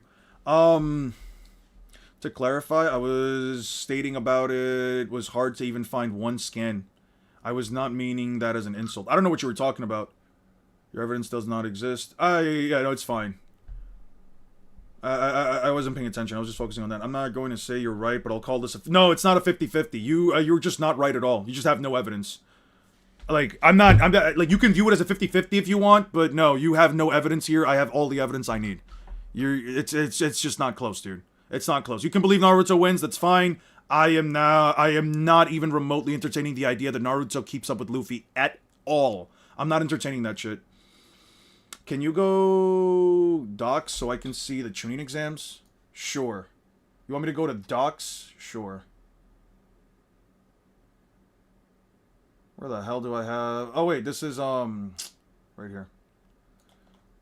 Part 1 is basically everything here up until tuning exams for, like, the first, 100 chapters. 120-something chapters. 130-something chapters. Again, do tailed beasts even move? Yeah, they barely do. And when they do, it's not that impressive. I know we talked about it, but did I dream it up? I mean, some of them do attack. It's just you rarely see the tailed beasts fight at all. You rarely see them fight. Eon, Stein, and Aura are like Yonko. Us members are commanders and officers. Naruto scalers are like the world government. Yeah. If you guys want to look at it that way. By the way, Lapis, you're fine. I don't know what you typed in. It's fine. As long as you're not just being straight up disrespectful to someone, I think it's fine. Shinobi forces battled reincarnated They do sprint. They do like Madara and Kaguya, and then went straight into a final fight with Sasuke that lasted another full day. Yes, Naruto had a few breaks, and he wasn't in a transform. Naruto had a few breaks. Naruto ran out of chakra before he fought. Just before he gets KCM2, Naruto was already out of chakra. Like, he literally runs out. He literally runs out of chakra. He couldn't access it proper. He couldn't access the form properly until Kurama got his full cooperation, and then they could activate KCM2. Naruto then again runs out of chakra by the time that they get into by the time that the Ten Tails shows up and the entire Fourth Shinobi War happens right when the Cataclysm appears. And you can even argue that he's probably building up chakra as Hagoromo's giving him some of his. Safe the entire time, but there is still no comparison. You can lowball Naruto's attack potency and speed as much as you want, but you can't realistically put them lower than lowball Naruto's attack potency and speed as much as you want. You don't have to lowball it at all. If you give Naruto the actual fair speed scaling that he deserves, Luffy runs circles around him in base. Luffy unironically runs circles around Naruto in base form. I'm talking about Sage of Six Paths the last Naruto. I'm talking about that version of Naruto. Luffy unironically runs circles around him. You can't realistically put them lower than If Boruto retroactively upscaled Naruto in a way that made the fight with Luffy closer, would you do a follow-up? I would actually want to do a follow-up. I want to do a follow-up for Boruto specifically if Naruto comes back into the story. But that's the issue. It was a comment I said, congratulations, your evidence doesn't exist when they said they couldn't find any evidence for their argument. Okay, you're fine, Lapis. Again, I did see that one. Lapis, you're fine. It's completely fine. I don't think that's necessarily you being disrespectful. Part of the reason why I don't even want to talk about Hokage Naruto in this video, even though I'm going to, and I'm going to say it, that you can take everything I say with a grain of salt because I haven't fully scaled Boruto. I'm going to throw that caveat in there just for the sake of it. I'm just going to be honest.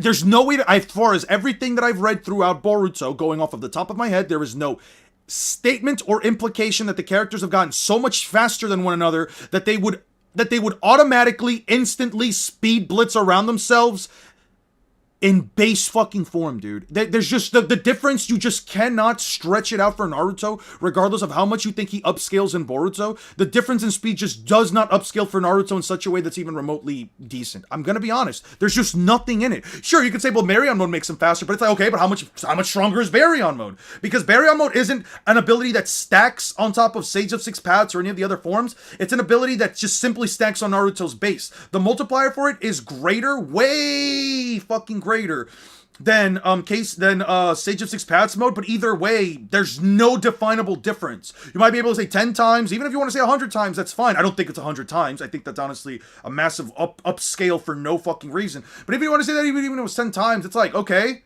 cool. It's 10 times faster. That doesn't help Naruto close up the speed gap. By the way, Drake, thank you so much for the 5. Also, Luffy, since Gear 5 is doing better on stamina each time he pushes himself in the form along with the scale of his powers, reaching to Continental. No, his power's already scaled past Continental, but thank you, Drake. Thank you for the 5. Guys, can we get some W's for Drake, please? Let's get W's for Drake, one of the pillars of this community. Seriously, though, he shows up on every stream. I really appreciate the guy. Really nice guy to talk to. But anyway, and mind you, Continental's a low ball because we're talking about fucking Dressrosa and Luffy. Eon had 3 members today and 2 donations. Holy rich. That's what I'm saying, bruh. I feel really wealthy, but more so from like just from like a community perspective. You guys are awesome. Like, in all honesty, you guys are awesome. But yeah, no, I don't know, man. Like, I want to give listen, I genuinely want to make a part 2 video to this for Hokage Naruto, like 5 or 6 years from now, whenever One Piece ends and whenever Naruto comes back into Boruto. But god damn it, dude, is it fucking annoying to have to scale Naruto, especially in a series that just doesn't offer any quantifiable metrics. Like the dude versus or whatever the heck the dude versus or whatever the heck his name was. that like make the whole reply video. Like, I get where they're coming from. I get where you can get the whole star level scaling for Naruto, but it's like, are we really gonna sit here and say that these characters punch with star levels of force? I just don't believe it. You could technically become equal speed with Luffy if we actually see Otsutsuki traveling space on screen and how it happens. Yeah, I mean, even then, the Otsutsuki traveling through space, I'm not going to count that because, A, they don't travel, like, when they travel through space, they literally look like they're fucking flying around the map, literally flying through vast distances over a period of time that is unquantifiable. Sorry, a period of distance that is unquantifiable. Even if you wanted to say that it was, like, just a year. And we also know that these guys open up space-time portals. We know that they literally open up space-time portals. So it's like, are they really traveling with raw speed? Or are they really traveling... Or are they really traveling with, Or are they just traveling with portals? And also, is it like an Omni-Man thing where, like, they don't travel that fast on land? Where when they were in the confines of a planet, they don't ever travel as fast as they would technically have to move? Wait, we have actually seen them traveling in the manga? When have we seen them travel in the manga? We've seen them travel through portals. Every time the Momoshiki moves anywhere, we see him travel through portals, never through actual movement. You can hand the scaling for Boruto era Naruto to me in 6. However, I agree with you on formulating this video with your own opinions, by the way. Yeah, no. I'm going to formulate this one in my own opinions. Everything, like, all the scaling that I've gotten from, like, 6 and, like, Bob, for example, for, like, the Alabasta through, fuck it, what's it called? Skypiea arcs. I get where they're coming from. I don't entirely agree with it, but I will also offer it within the video. I'm going to offer different lines of scaling for both characters. I'm not just going to do like, oh, well, Naruto is definitively this, Luffy scales to this. Like, I'm going to give them honest, like, I'm going to at least give them, like, different interpretations for how powerful the characters could be, but in all honesty, I'm just going to tell you what I'm still going to think Naruto and Luffy stand at. When you factor in that absolutely enormous stamina gap, which is impossible to deny, Naruto takes a W in round 2 as well. For the third round, we're going to put the current Elbaf Gear 5 Luffy versus Hokage Naruto. But would this go any differently than the previous round? Let's find out. Luffy has better control over Gear 5, and he's more mindful of how he uses his Conqueror's Haki, but for the most part, has not shown anything beyond the Bajron gun in terms of attack potency. On the other hand, Hokage Naruto is significantly stronger and faster than the version of Naruto from the last movie, who tanked Toneri's Golden Will Reincarnation Explosion and attack that literally split the moon. Wait. Significantly stronger and yeah, what I meant is if they end up giving an explanation that scales to the traveler reaction speed, it could be an interesting fight. I think it could be, but either way, but either way, here's the issue, right? I don't think that we're gonna get an actual distance for how far that the Otsutsuki have traveled from. I just don't think we're gonna get an explanation for how far away that they've traveled. And either way, people are trying to assume that that the cosmos or the galaxy or whatever the hell that they traveled from must be about the same distance as the Milky Way galaxy. And even then, it's like you're essentially again getting your scaling off of an assumption, not off of anything. Gotta love V-Ray card upscales. They solely proved 4D to 5D Luffy. Then we're at the low ball for the planet 2 times Jupiter. I don't know about 2 times Jupiter. I'm just gonna give whatever scaling I can give for that. 3 days to a nearer by star is only MFTL, 1,000 to 1,000 C, assuming the star is roughly 4 to 10 light years away. Harry's Golden Will Reincarnation Explosion, an attack that literally split the moon in half. Just stop and think about that for a second. Can you imagine Luffy split the moon in half. Forgets to mention that it is hollow. Yes, what does the moon being hollow have to do with it? Well, that's a lot of land that's not being split up instantly, you know what I mean? It also would make it easier to slash through, you know what I mean? I'm just saying. But hey, I don't know, man. Stuff is debatable. There's so points where it's implied that they can replicate those feats in a fight on panel. I don't know what panels you're talking about there, but to be fair, I don't actually read Invincible. So whatever I get from the animated series, I'll probably agree with that. I think most people, I get what you mean. I think most people just go with MFTL Naruto and star level AP because they don't want to deal with Narutards.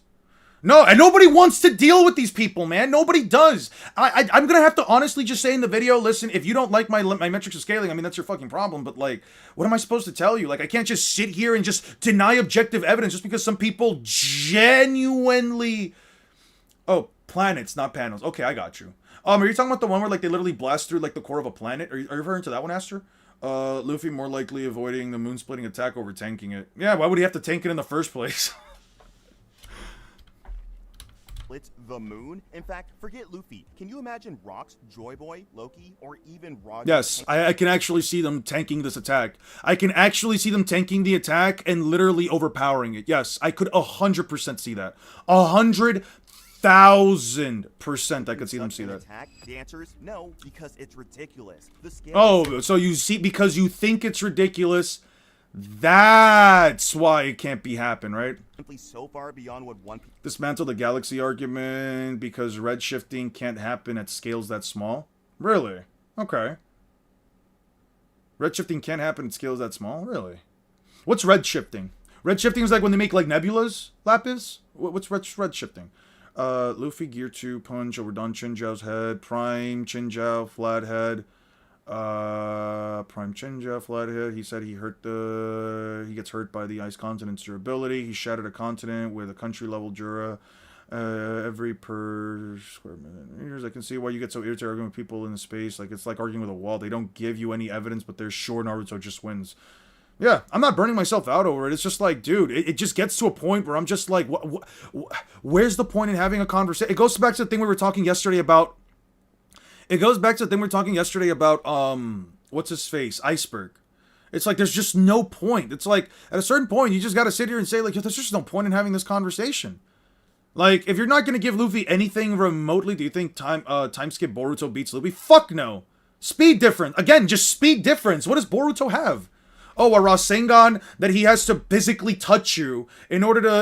A Rasengan that he has to physically land, physically make contact with, that apparently has the rotational force of the planet. Okay, cool. Fantastic. Wow. Wow. And what does it actually do? What does the Usuhiko Rasengan actually do? Because I'm still trying to figure out what the fuck the jutsu does, dude.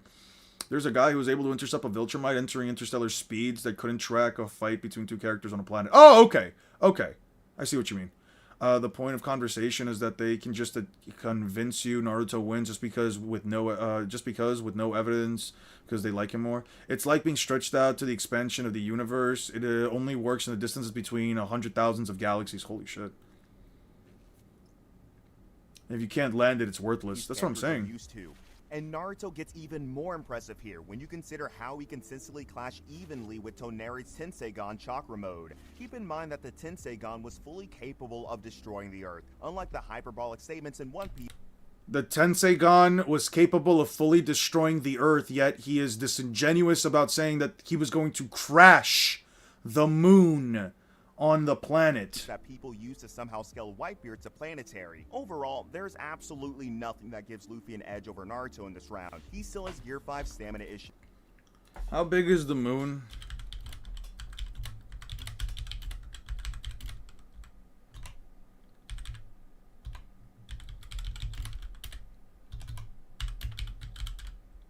Earth's contents.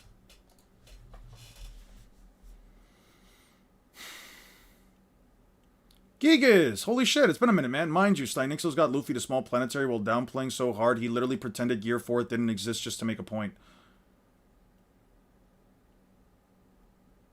Also, as you said one time, even if you could say Naruto could win, emphasis on could by landing every attack, but Luffy won't just stand there and let him hit. Yep.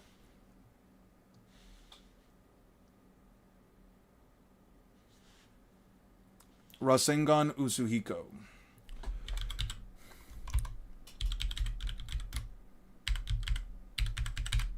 Usuhiko database. Sure.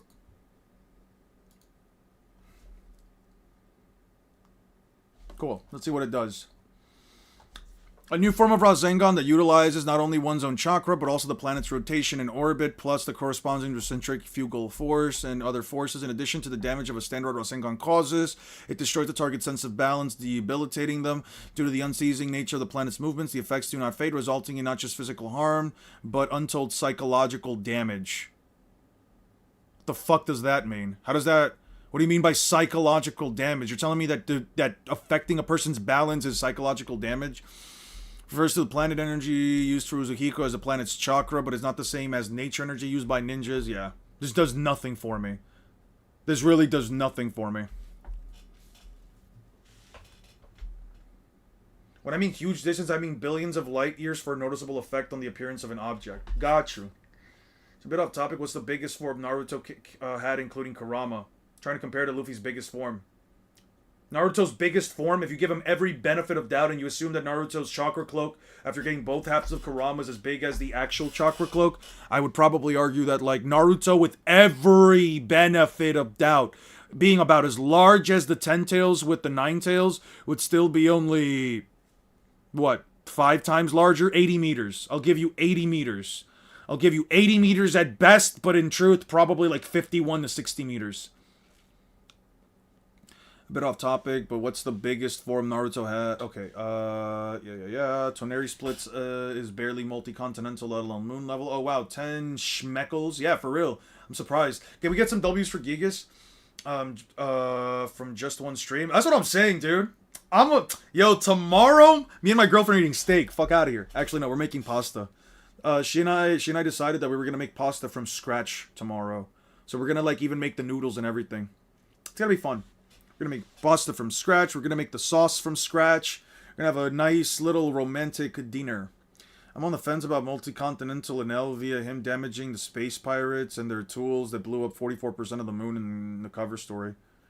The whole power and hitting thing reminds me of DBZ with that buff that Super Saiyan 2 Trunks used. It's powerful but very slow.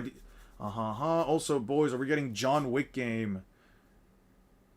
God of War remake, and Leon is going to be in Resident Evil Requiem. Yeah, I'm not gonna lie, I saw that like reveal or whatever. None of those games even remotely interested me. Luffy Gear 5 size is likely closer to giant form Loki scaling, considering the latest chapter. Yeah, it's likely closer to like a 60-meter version of Loki, if you wanted to say. Employ to the Ice Continent 2.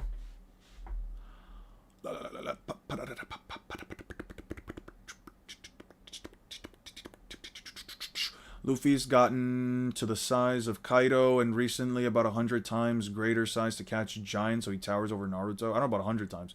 All we'll need for the statement of the Rasengan is the force of the planet's rotation, which puts it at planetary. The rest of the feats is just flavor text.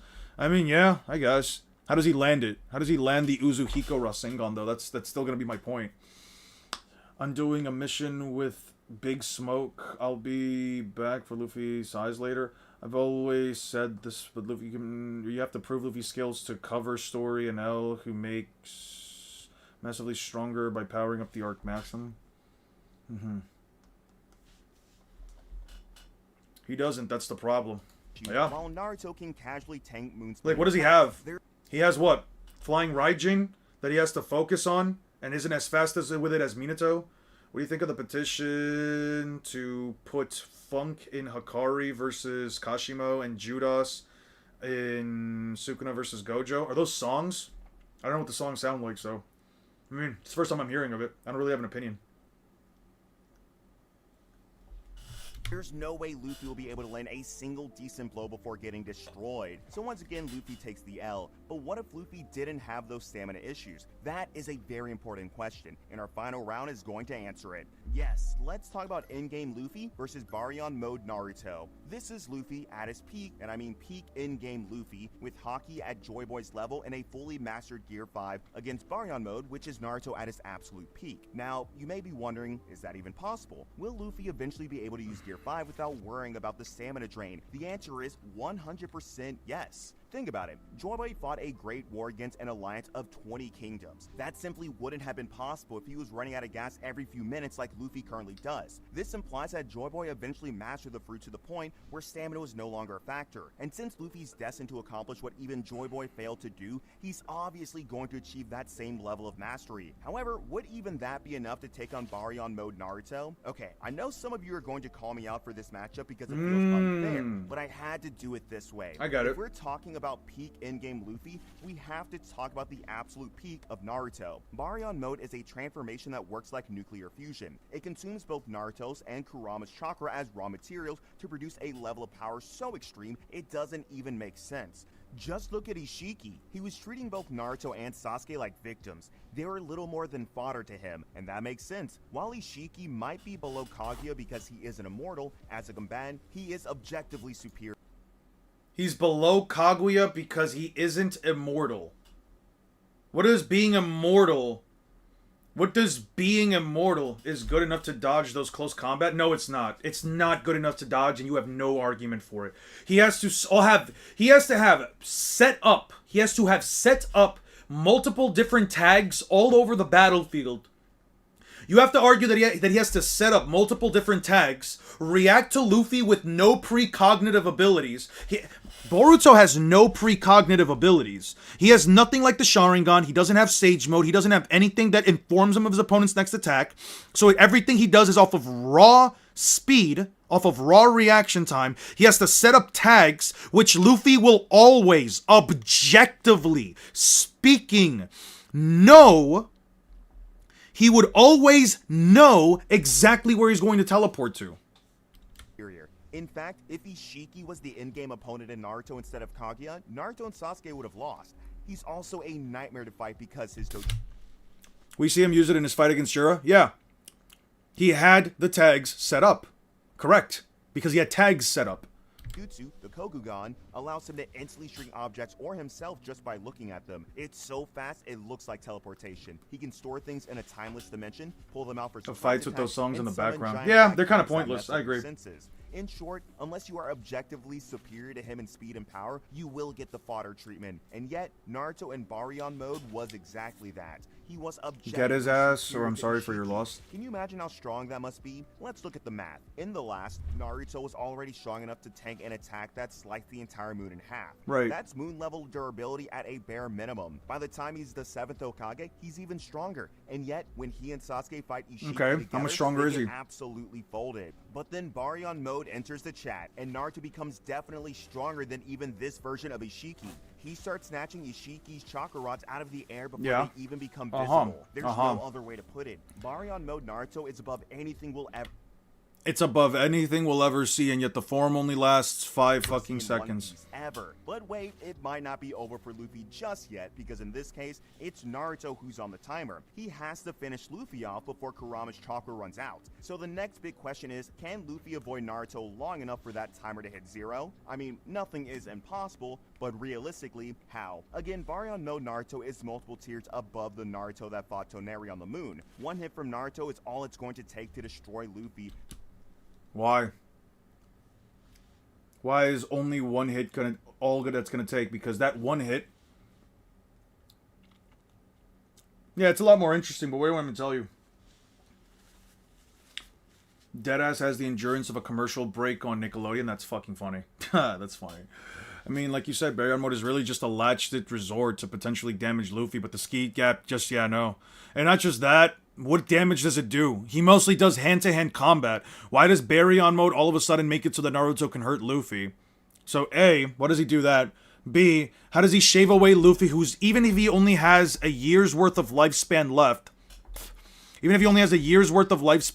we actually did the math for this. We actually did the math in a previous stream. Even if he did all of it, it's just not a lot, bro. He takes away, like, what, like a couple of hours? I think it was, like, what, something like 8 hours worth of time with every punch. Mind you, Naruto couldn't suck 2 days out of Ishiki. That's what I'm saying. He sucked almost 2 days out of Ishiki. Not to mention, any contact Baryon mode Naruto makes drains the opponent's lifespan as well. And in the very unlikely... Rasengan is anime only, and even then, I don't have a reason to believe Rasengan actually does damage. Here's the thing. The only thing I've agreed with this guy in the entire video is that the Rasengan does perform a bit of a grinding-like effect, but it doesn't actually destroy internal organs. No, he's using a lot of flavor text.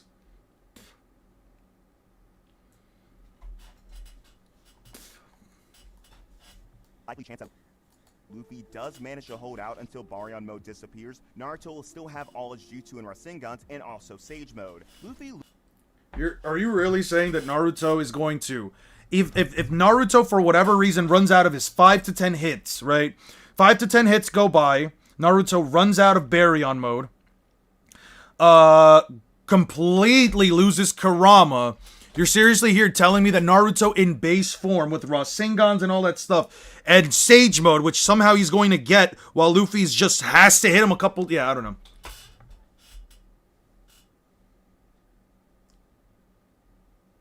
It was 20 hours. I don't know. Loses this round 100% of the time. So yes, at the start, when I said one Yeah, side dude. has 0 arguments for their goats, I meant the Luffy fandom. Now, if you want to see me scale Luffy some more, check out my video on Luffy versus Saitama. You realize breaks reality, bounce back, all of these things. Yeah, massive dubs for the breakdown. Sort of got One Piece fans are delusional motherfuckers to exist. Yeah, like yeah, this dude is 100% right.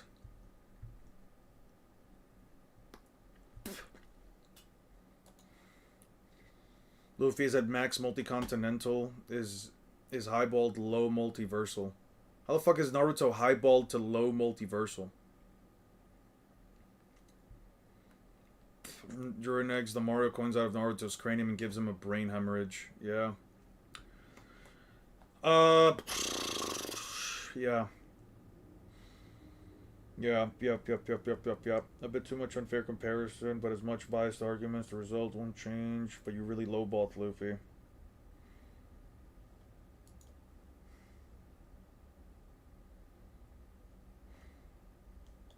Amazing argument. The video you could have used Rock Lee, and video you could have used Rock Lee, blitzing his own shadow. Don't be delusional. Yeah. Wow. Man. There are certainly some arguments that people do make. There are certainly arguments out there that people are perfectly allowed to make. And you know what? That's fine. How to catch felonies for $1? That's funny as fuck. Why his stupidity is actually genius. Kaiju number 8 kind of sucks. That's crazy. What's the strongest version of Naruto that peak Sukuna can beat?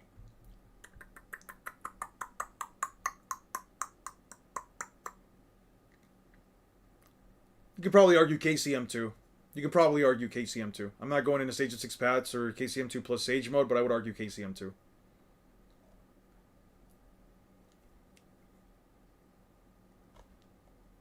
Naruto versus Luffy speed comparison? Sure. Sure. He has basic move speed since he's just a rookie pirate, although much faster in terms of reaction time.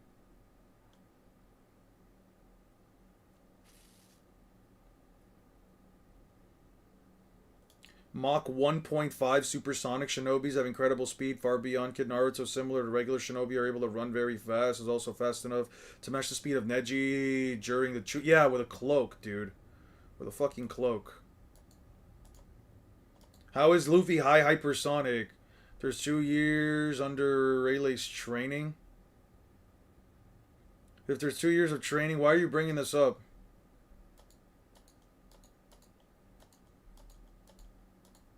Why is this version of Naruto massively hypersonic? How the fuck do we even get this version of Naruto? How the fuck do we even get this version of Naruto?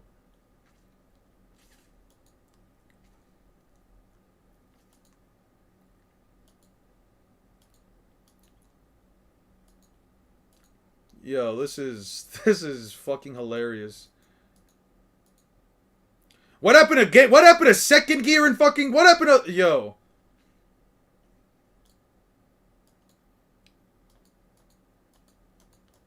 Yo.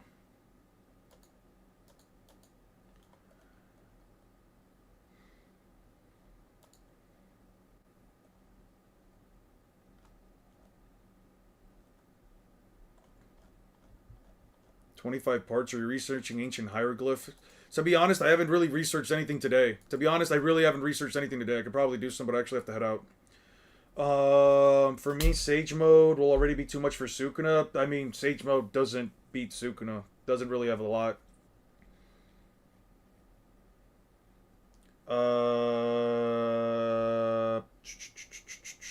Sorcery is Luxembourg level. Alright, yeah, Luffy, while on Loki's head in chapter 77. Yeah. 200 meters, one explanation. I don't really care for the explanation. Yeah, another video for animations and clicks, not just well put together interpretations. Yeah, just random bullshit. The AI epidemic. How lonely are you feeling? Oh, pretty awful. Pretty What is it? lonely are you feeling? Sad, shady character who sounds like he's choking on Oh, pudding. pretty awful. Pretty bad. I've had a very lonely, isolating few months. But right now, you know, if you're trying to make me join a cult, you hit a jackpot, buddy. What if I told you I could offer you a girlfriend? I respectfully, sir, you don't look like someone I would believe that from. No, it is an AI girlfriend. Okay, now I believe this completely. You can make her say whatever you want. That's what you are, your favorite finisher. You are making dying alone look cool. Oh yeah, if I'm not cool, then how come I have all this ad space on the mobile YouTube app? Oh, look at all these ads to get up, lady. Yeah, I've been getting those ads for years, but I've never clicked on one, yet you keep sending them to me, so I'm kind of feeling a little bullied here. Come on, buddy, you know these flesh bitches ain't going for a chud like you. Wouldn't it be nice to... This is pretty... yeah, the least brain rot video on YouTube. have a guarantee? What do you think about recent JJK Medulo chapters? I think they're fine. I like the interaction between Yuji and Maru, specifically just like the conversation they were having and the way that Yuji kind of talked down to Mahito. It was actually pretty interesting in my opinion. I think that overall, the chapter... I kind of wish we got to see, like, Yuji's domain expansion, but to be honest, what he did to Mahito was kind of insane. God, it's safe to take it anywhere between 200 to 255 meters, if you ask me. I don't know how you get it to that height, but it's fine. You don't need to give me an explanation. Domain expansion and refuse to elaborate further. No, that was Mahito. Mahito said domain expansion. If you look at the chapter again for, like, the page specifically, you see where it says domain, and then it, like, splits right here, expansion? Yeah, that was Mahito not being able to get it out. This was Yuji doing it. This was Yuji taking out Mahito without a domain expansion. He did not require a domain expansion. Yeah. Luffy, Yuji did not even make a hand sign. Toji versus Jogo? Probably give it to Toji. Well, to that, I'd like to share an actual anecdote. One time, I took a psychology class in community college, and they talked about a man who was attracted to a wooden doll, and then my psychology teacher tried to explain to me that he's not hurting anyone, and therefore it is not weird, but she gave me millions of paragraphs to justify it. That same day, I then went to my Japanese-speaking class. Yes, I was 19, give me a break. And the teacher showed me a video of a guy who married a Hatsune Miku doll, and her response to it was to just say, "That's really sad." Honestly, I was more convinced by her, and I would rather die alone. Please get this out of my face. Also, if this is so good, why don't you just date one of them? Oh, I was, but now she's cucking me with the microwave. Well, you've just given me proof that I'm not the biggest loser on the planet, so thank you, sir. That is so mean. Yes, following ad is not for Alright, there we go. Yuji became strong. I had a rant with a friend over all the stupid AI girlfriend Gooner apps. It's just so stupid considering how YouTube's video policy is for content creators, yet have inappropriate stuff for ads. It's kind of weird. It's kind of hypocritical if you ask me. That's right, there's a new fucking Mario game that came out. I can't wait to hear how mid it is. Alright. What the fuck is this? Death Battle vs. Cell. A rant is hyperbolic interpretation of a super nerdy autistic person's opinion and intended for comedic purposes. Okay. So here's the thing, and don't get mad, and that part I can't stress enough. That's a great shirt, by the way. Next time on Death Battle.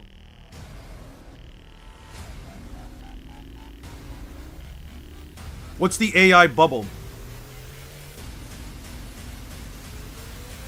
Subscribe and join as a member to see more Death Battle. Thanks for watching. It can be as fun looking as you want it to be. I played the last tennis game. I remember buying the last tennis game, Aces. I was so fucking disappointed by that game. It was so fucking boring. I don't even think I beat the story mode. I think I ended at some point before the story mode just because I was like, yeah. Have you watched Death Note? If so, what do you think? I think Death Note's fine. I think it's okay. I don't know. I watched it when I was a kid. If anyone... I don't know if I can explain it in a comment.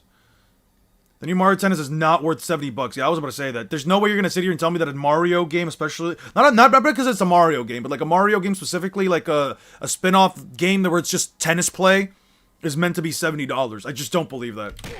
Okay, I had that coming. What the hell is wrong wrong with you, you sick bastard? Look, I was drinking. Oh, what a shock. Ha. Look, the short version is, this morning she made me eat her hair pie. No, it's not what you think. Stewie had some too. Stop punching me! Look, Brian, I don't know what the hell happened between you two, but you better go upstairs and straighten it out right Jump now. Force is fucking disappointing. I agree with that. I 100% agree with that. That game was disappointing as fuck. Alright, I don't need this. I thought I would do a rant video and reaction to the latest death battle. Plus, I figure this is what you guys prefer to watch anyway, so I might as well give the people what they want. And oh boy, do we have a very special death battle to talk about this time. And by special, I mean a complete pile of fucking shit.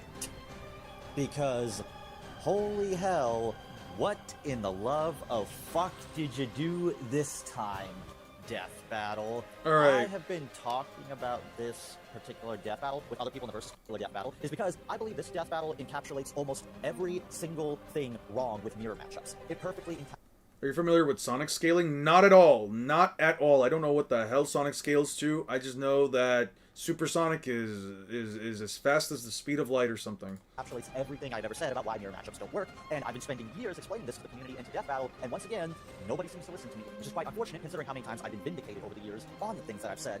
But let's not put it off any longer. So, we have Cell versus Metal Sonic. Why? The massive and economic corporate hype that the 1% put into something is usually called a bubble in basic terms. I know what a bubble is. Is somebody asking what the bubble is? I wish you would tomorrow. At least small companies, dumbasses, are hugging all the RAM for nothing. What the fuck is the point of this matchup? And I already know what this is because it's the same fucking thing as every other death battle. He's like 60 to 67 meters tall. Zoan form is ridiculous, while dwarfing Zoan Kaido ridiculous. Should dwarf even the Flame Torch Bagua? Oh, well, they're both robot thingies that can copy movesets, so... Your U.S. economy is being held up by a handful of AI companies passing money around each other. It's crazy. That's crazy. Have them fight. That's literally it. And that is the... Whenever I ask people about why this fets... Okay, but what is the... Okay, what is the point of this video, though? Like, what is he trying to... Like, what is the point you're trying to get to? Possible. The only way this could be worse is if Cell was also some kind of, like, robot animal thingy. I swear, at this point, you might as well have... Yeah, I'm kind of over it. Kind of over that. This person made a lot of videos. Huh. Interesting. Alright. If you want a bad video to react to, on the other hand of the other spectrum, you could react to why Luffy beats Naruto badly. Sure, I'll watch a video about why Luffy beats Naruto badly.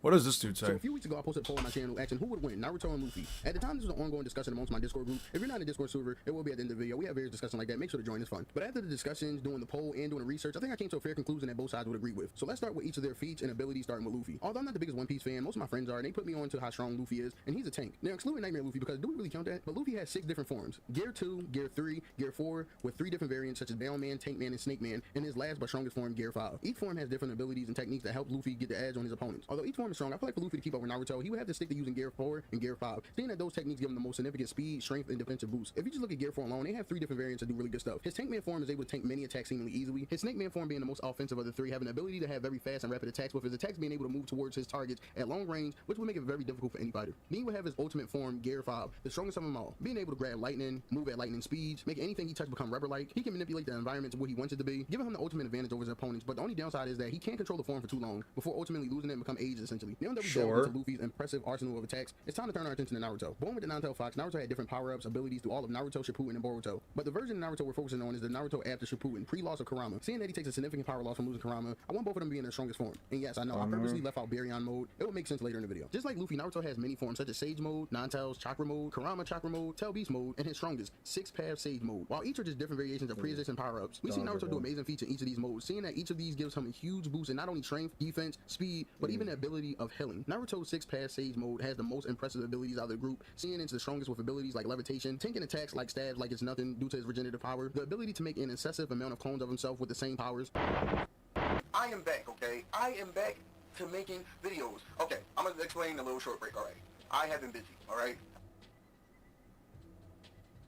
Naruto has many abilities to... Holy shit, Lapis, thanks for the 10. Holy shit, Lapis, thank you for the 10 subs. Holy fuck, thank you for the 10 memberships. Holy shit. Guys, can we get some W's for Lapis, please? Can we please get some W's for Lapis? Holy shit. I was looking at my phone for something. I was looking for some comments and shit. God damn. Who wins? Can Luffy take down Naruto, or Naruto defeat Luffy? So ultimately, I had Luffy win at the start of doing my research, until realizing the limitations of Gear 5. While Luffy is really strong in world shaping in his Gear 5 form, I don't think he would be able to beat Naruto in time before running out of his Gear 5 form. We seen him play around with his opponents like he did with Kaido and Lucy. Naruto wouldn't be an exception, as dangerous as Naruto is. Luffy wouldn't take it as serious, which would be his downfall. Naruto can regenerate from life-threatening damage and cast many shadow clones, which could be used as a distraction for Luffy until he runs out his Gear 5 form. Look, when Luffy masters Gear 5, I think he beats many anime protagonists, but at his current form, he wouldn't have the edge on Naruto. The reason I left out Baryon mode because he was fighting godlike beings like it was nothing. I just feel like that's a different power scale, and you really can't scale that, and we don't know the full effect of Gear 5 Luffy. We only seen glimpses, and it's not really mastered, so I don't think it would be that fair to put Baryon mode against Gear 5 Luffy. Now, if we see a Gear 5 Luffy that's mastered, that he can master his abilities, then we can determine it, but as of now, no, we really can't. So ultimately, I have Naruto taking a W. What do you guys think? Let me know in the comment section down below. I'm redoing my Discord, so make sure to join it. It will be in the description box down below. But let me know what you think. Does Naruto win or does Luffy win? Hope you guys have a great day. Hope you guys enjoyed the video, and I will see you in the next one. Peace.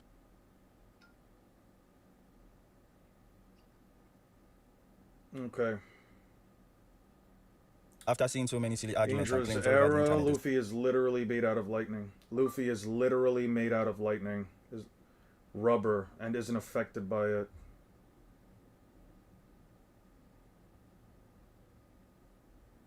Also, the fact that you choose to insult me immediately tells me that there's no point in us having a conversation anymore. Yeah. 80 meters is about 88 yards. The meter was definitely not smaller than a football field. Except it's extremely accurate. Accurate. Gamma Bunta is Gamma. Oh, I don't like typing on my phone, so I usually just somebody's just replying to some comments I made on social media, so I'm just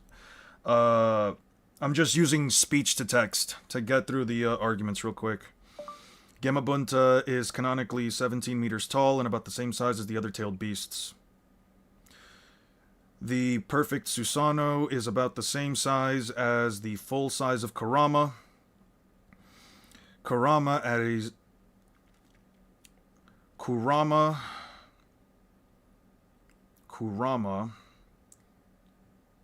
with half of its chakra is also about the same size as the other tailed beast, so it's under 20 meters tall. If you give it every benefit, even if you were to say that Kurama is 5 times larger when it has both halves of its chakra, that would only make it 85 meters tall at best. And the perfect Susanoo was larger than both meteors stacked on top of each other.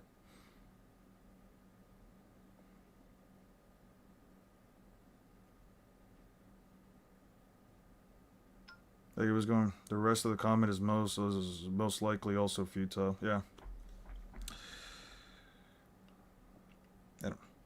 I don't care if you choose to believe it. You have absolutely no counter argument for this.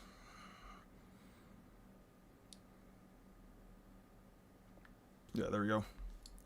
All right. Reading that reminds you that we're getting the Owl House graphic novel. What do you think of Zamasu as a villain? He's a shit villain in my opinion. One of the Kais goes evil, has a god complex, loses his shit, tries to kill everybody else, then fuses with Goku's body. Like, the whole Goku Black thing just blew minds when I found out that Zamasu was Goku Black as well. I think that the arc itself is only saved by the fact that Vegito is in there, only because Vegito is my favorite character, but I think that the entire arc could be thrown away or rewritten. I think the arc is terrible. You can just tell from how it's constructed, it's not a video comparing two characters, just trying to prove one over the other, yeah. So a few weeks ago, I posted a poll on my channel asking who would win, Naruto and... Also, I don't respect the fact that Trunks was the one who beat Zamasu. I don't respect that at all. I don't need Goku or Vegeta to be the ones to beat Zamasu or always to be the victors in every single arc.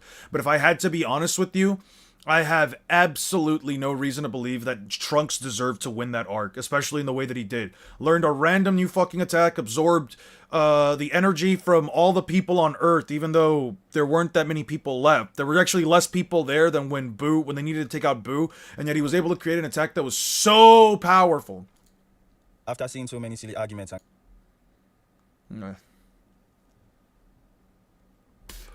Yeah. Manga only, holy fuck.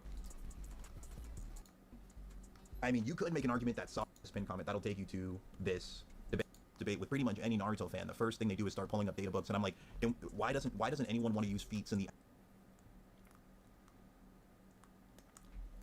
I agree, it was an interesting idea. I agree that, like, you could have done a lot with the idea of Akai losing their faith in humanity and choosing to, you know, go out of their way to wipe them all out. You think Naruto has better, more pronounced themes than One Piece as a whole? Nope. It has good pronounced themes, not as many as One Piece. To be fair, you can't judge it for that though. It has like 400 less chapters.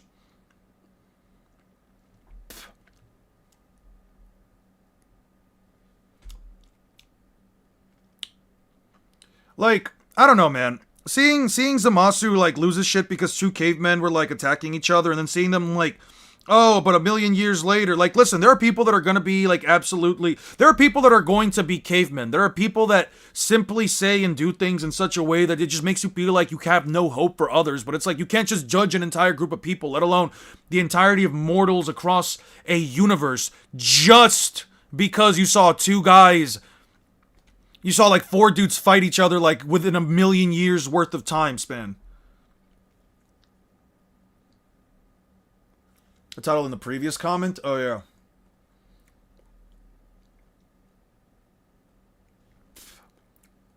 What was the title of the video? Because, like you said, why... It was like, why? Why Luffy beats Naruto badly? Was it this one? Why Naruto beat... Why this man right here? Is it a short, or is it a... Like, is it an actual video? Why Luffy can't beat Naruto? Holy shit. Alright, fuck it. I'm more interested in this one now. I wonder how much they paid to get this done, unless they did it themselves. That was Amasu's last straw, though, right after the gifted subs. Let me see. I mean, it could be the last straw. I don't really care. I don't think that that was a good, justifiable enough reason. Ah, it's Naruto versus Luffy. Why Luffy wins? Sure, sure, I got you. Naruto versus Luffy. Why Luffy wins. Sure, let me check this one out real quick.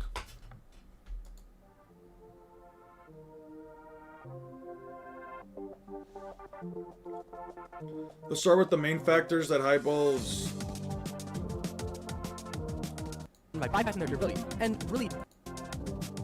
Sure. Has advanced armament hockey, HJKI. Well, the exact details of how advanced armament hockey work are vague. Dude, this person needs to really work on, like, their sound mixing, because holy shit, they can't hear them over the music. We do know that it allows Luffy to attack from the inside out. From just that description, we can extrapolate that the advanced version of armament hockey grants Luffy the ability to attack someone by bypassing their durability. And really, the only way to do this would be to affect the molecular, atomic, or subatomic level.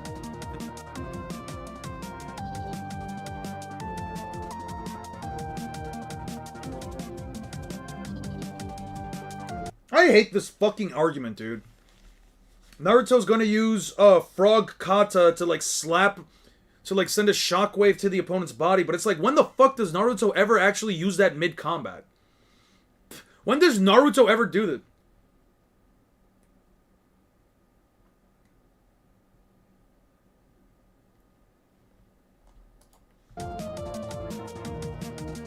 The thing is, we know that an attack like this would seriously hurt Naruto, as Kage was able to kill a shadow with an attack that acts very similar. You're a Dia Shock, you're playing at 2 times speed, it doesn't... he, on purpose, most likely.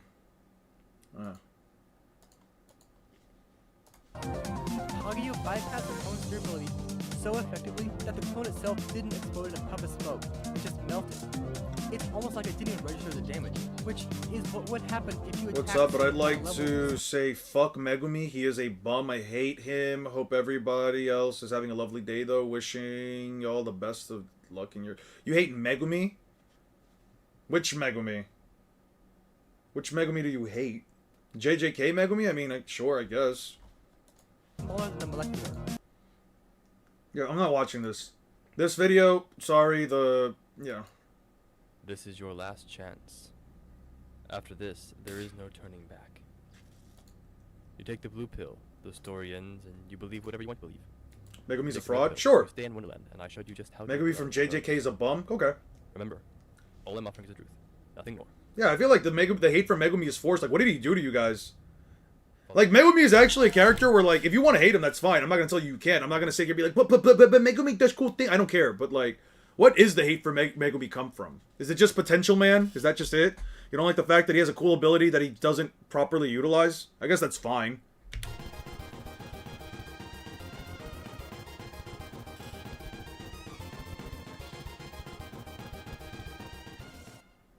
Hello Internet, Jojo here, and welcome to Video Shock. Now, I imagine that just because of the title of this video, some of you have already hit the dislike button and are down in the comments telling me how horrible a person I am for even suggesting such blasphemy. Of course, that's fine. That's what the dislike button and the comments are there for. But, just so you know, I don't make arguments without evidence. And that is what we're going to talk about today. Now, where else should we start except offensive power? When we start talking about power, Naruto does in fact have the advantage for now. Are you really But slandering power gap is Megumi not without as me? wide No, or I'm as not important- slandering Megumi. They are slandering Megumi. I'm asking why they hate Megumi so much. Beretta watched the top 30 from Window Life. I need to see your section. As you might think. You see, in Death Battle Sasuke vs. Hiei fight, they put this on one of the little cards in the corner. Applying this power to Naruto, and he should max out at about 63.5 zetatons of TNT. This means that Window Naruto Life? could definitely destroy a planet, but Luffy is actually not that Don't far you away think from his current Naruto power. alone could A while just ago, I calculated send Luffy's power quite to a be- fright to Luffy because he never really fought an opponent like him before? What has Naruto done that even remotely implies Luffy has never fought an opponent like that before? He's made clones, and he makes a giant avatar, which Luffy has fought larger people. Why would Naruto scare Luffy? What about Naruto? He's a representation of delusions of grandeur and sloth. The jutsus? Okay, what is it? What jutsu is gonna scare the shit out of Luffy? 1 second. Delusions of grandeur. Let's look up what the definition of this means. A fixed false beliefs of possessing superior intelligence, fame, wealth, power, or divine connection. I don't think I would ever describe Megumi as that. If you think that Megumi is this, sure, but like I don't think Megumi is even remotely like that. Because I'm a pretty asshole and make fun of him is funny. That's a fine reason to hate him. You can hate him for those reasons. I don't really care if you hate him because you think it's fun to hate on him. That's fine. I do the same thing for that bitch Sakura. That I'm not gonna say the word. That cum rag. Sasuke's pink cum rag. Megumi does make Shadow and Darkness users look bad. Okay. If you just don't think that he uses his powers properly, I think that's fine. Stuff like water jutsu. What water jutsu does Naruto have? Can you explain that to me real quick? What water jutsu does Naruto have? What water jutsu does Naruto just randomly throw? Because you say water jutsu, but like, who gives a shit? What water jutsu does Naruto have that covers Luffy's body in water? Had sheer hubris in dealing with Yuji and Sukuna? What hubris? Let's define hubris. Excessive pride, overconfidence, or arrogance, often causing individuals to disregard warnings and exceed natural limitations. I've never seen a chapter where Megumi is literally acting off of sheer hubris. When did he ever act cocky, extremely cocky against Sukuna or Yuji? When did that happen? Listen, if you want to just hate Megumi, that is completely fine. I don't care if you do. It's implied. Where is it implied that Naruto has multiple different forms of water style jutsu? Did you forget the scene where he lost to the grade 53 curse? Yeah, that's what I'm saying. I mean, you don't want to spoil manga? I mean, you don't have to spoil the entirety of the manga. You can just give me the scene. Megumi refused to listen to Yuji and gave Sukuna the tools to Sukuna kill Gojo. That's not on Megumi, though. That's not on Megumi. Megumi had... There's... Everything there was out of his control. During the finger transfer?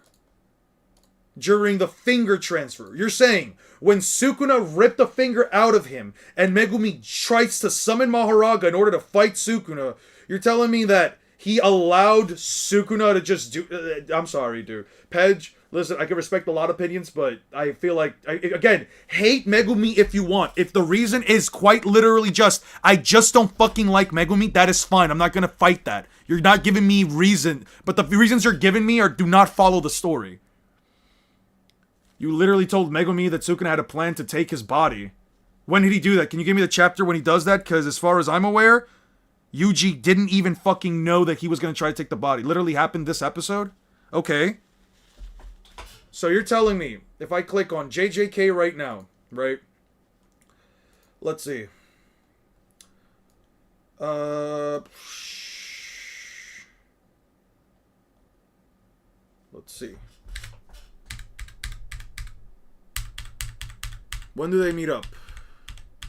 It's definitely not around here. Definitely not around here. Definitely. They've already met Hakari, right? They've already met Hakari. Maki hasn't killed the Zenin clan yet. Yeah, Maki hasn't killed the Zenin clan yet. So like, let's go up like what, a couple more chapters. What does he say it? When does he say it? What is the latest step? Yuji and Hakari fight, right? We're deadlock, Hirara. We aren't necessarily on Jujutsu High's side. Do you know the current situation? Hakari's cooperation. Unprecedented Jujutsu attack. Keen's curse technique is a perfect example. Like, where is it stated? I need... Am I right? Am I on the right chapters? We saw Naruto use Rasen Shuriken. Boruto creates decent-sized waves with his water style. Okay. What water style jutsu does Naruto have that encapsulates Luffy's body? Listen, never mind that option, but Naruto has so much more in his kit that can counter Luffy, such as the tailed beasts. Okay, which of the tailed beasts counter Luffy? What exactly counters Luffy? After this. So you're saying after this... So if I look at a conversation between Megumi and Yuji, okay? If he gets hurt, Itadori, that's enough. Sorcerer has asked for it. He gets hurt, Itadori, stop. Okay, he sends him flying. But Senpai, what's your function? Are these eyes of a cog in a fever? Isn't he hot enough for you yet? Let's cut a deal. I hate big shots. Okay. Principal, who cares? I'm head of the Zenin clan. Oh, really? Let's be buds. Okay, Hula, Sea Urchin Head, what's your name? Fushiguro, Big Smack. Where are we talking about? Once, right before the start of Season 3. He should be left alone with each other because he was worried about Sukuna. They both know Sukuna has an interest in Megumi at this point. Okay? And how is any of that Megumi's fault? How is any of that Megumi's fault? Can you explain to me how that's Megumi's fault? That this episode was right after the fight with Kirara. There was also Kenjaku guiding civilians out of the barrier. Strange, why is it already counting Itadori among other players? He was a human who was actually existed, but that was over 1,000 years ago. Sukuna. Maybe Sukuna is one of the sorcerers who entered a contract with Kenjaku and became a cursed object. Is participation in the calling game part of the contract? But if it's still strange, you ingested Sukuna's fingers of your own will. I witnessed it. Well, let's discuss this later. Because Megumi went with a plan ignoring this. What plan did he ignore? That one. Okay. 200 points. Why under that? They must have killed over 40 people. Yuji twice warned him about. Megumi refused to listen. What is he warning him about? Can you give me the page where he's warning him? Can you give me the page where he's warning Yuji? When is Yuji warning him? Aside from people who received curse techniques and people and objects from Kenjaku, people only become players upon entering a colony. When just cursed objects like Itadori Yuji and the people and the cursed objects that provided keep going. Okay, so I'll keep going. We're finding somebody with 100 points. Let's make the rules. What was Rule 8 again? If the player remained for 19 days, if a player's score remains the 18 days, the player will be subject to curse technique removal. Okay. If possible, we could do that. Anyway, we plan notification. Conflict with the rule. Maybe drag subordinates. Anyway, we have a plan of action. Target is Kashimo, Higuruma. Okay. Now there's the Higuruma stuff. Okay, where is it stated? This is the last thing before we get to Higuruma. So... Also, Mr. Aizawa, you still haven't given me an argument. What does he do? What Naruto jutsu does he have that outscales? Anime move chapters around? Okay, now this. Listen, dude, you can hate Megumi for whatever reason you want. I'm just telling you right now, these reasons do not seem valid to me in the slightest bit. If you want to hate him though, that's completely fine. I genuinely could not care.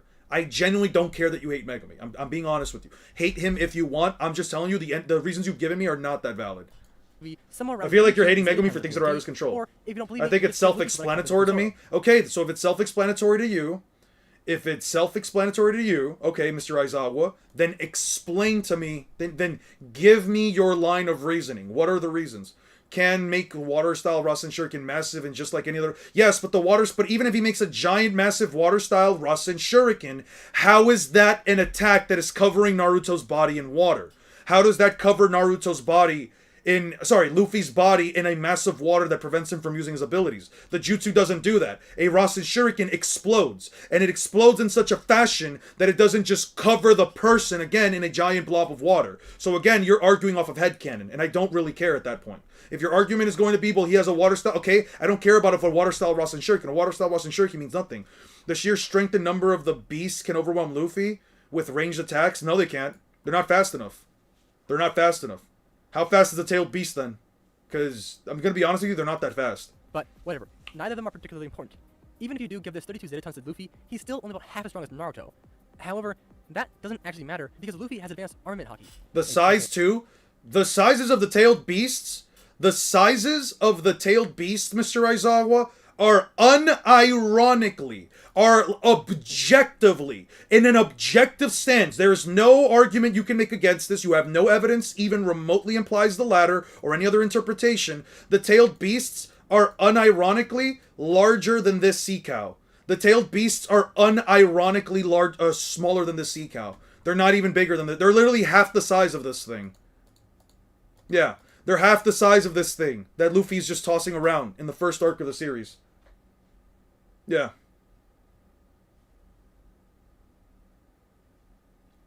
So what's the argument?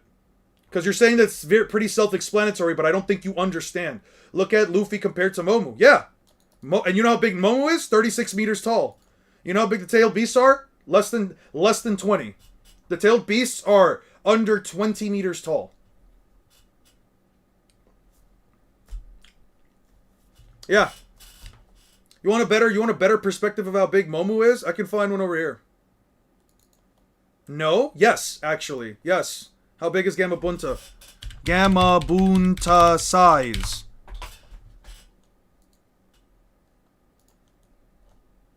Right there. 17 meters tall. Right there.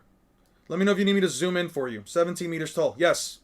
Gamabunta is 17 meters tall, and he's about the same size as Shukaku, which is the same size as all the other tailed beasts. Launches a water style. It's just a recreation of post time where he dodges with observation Hawkins. That's too slow. Yeah. 17 meters. Gamabunta, who is as tall as Shukaku. Use something else that's not the wiki? Okay.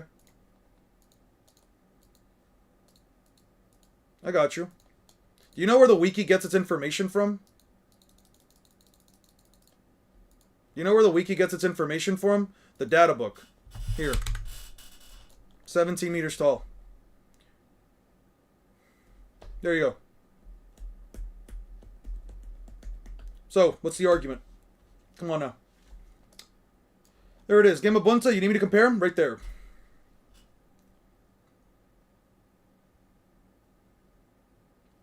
So what's the next argument? What's the next argument, Mr. Aizawa?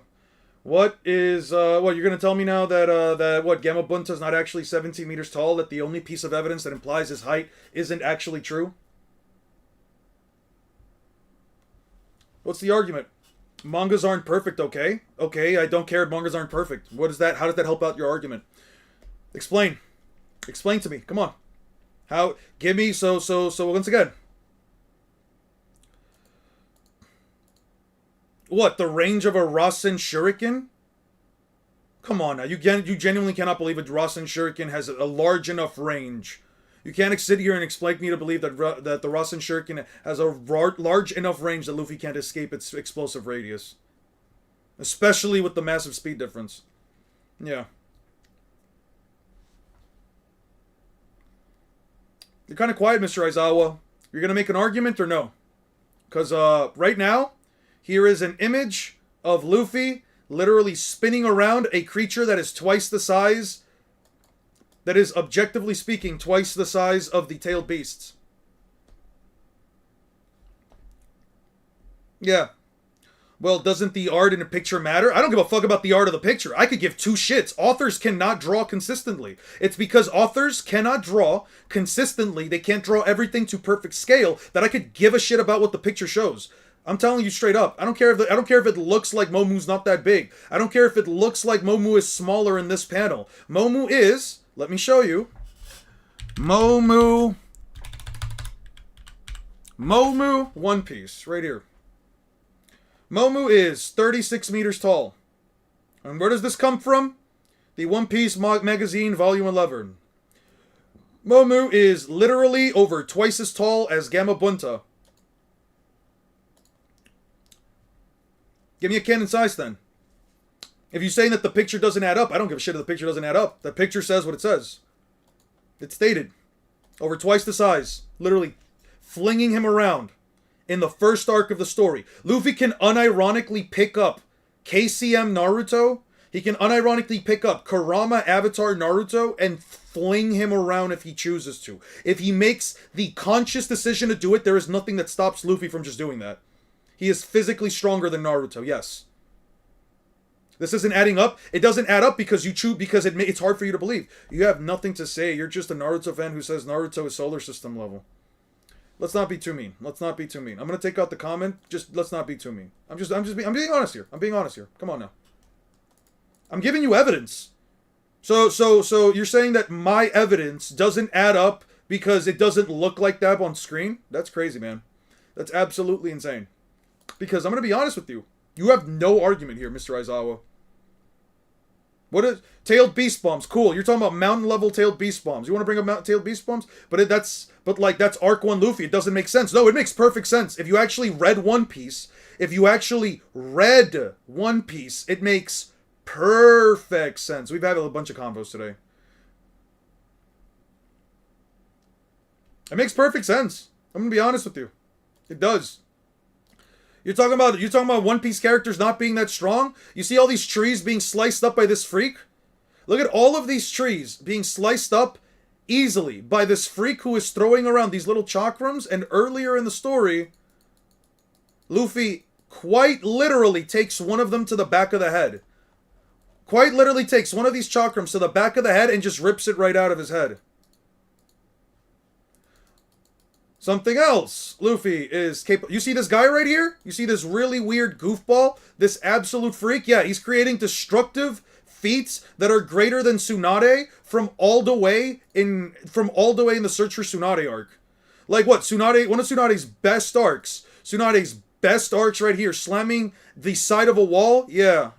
This guy from East Blue. Yeah, this random freak from East Blue whose name I don't even know is way stronger. You know anyone can do what that guy did, right? No, they can't. No, they can't. Most Naruto characters do not replicate that. Most Naruto characters cannot replicate those levels of strength. They physically can't. You have no feat for it.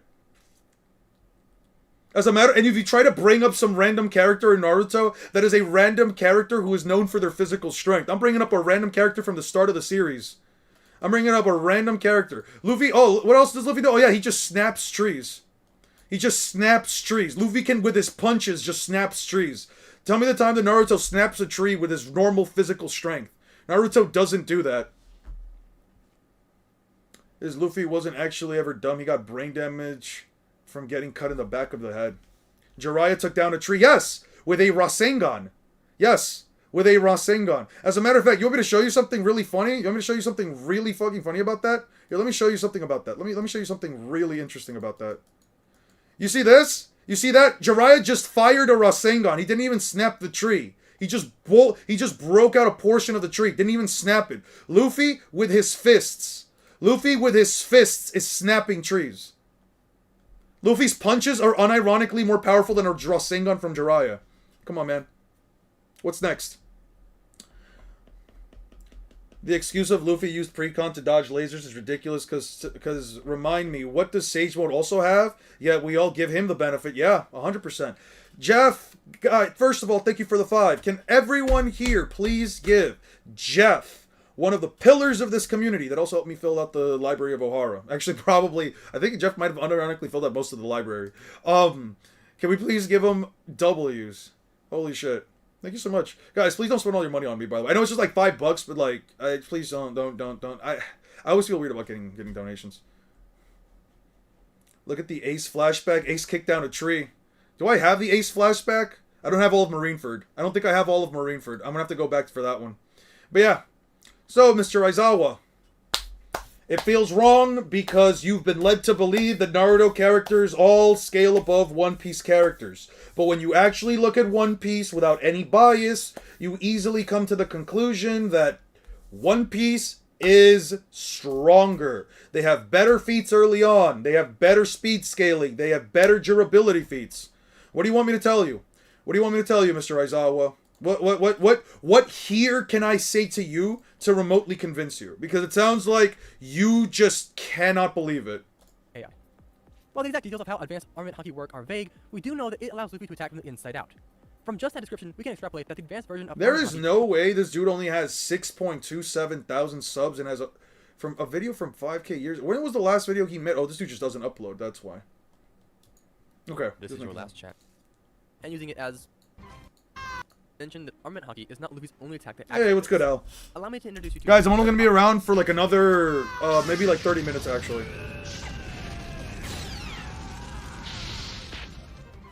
You see, Luffy can pull this attack off even when underwater.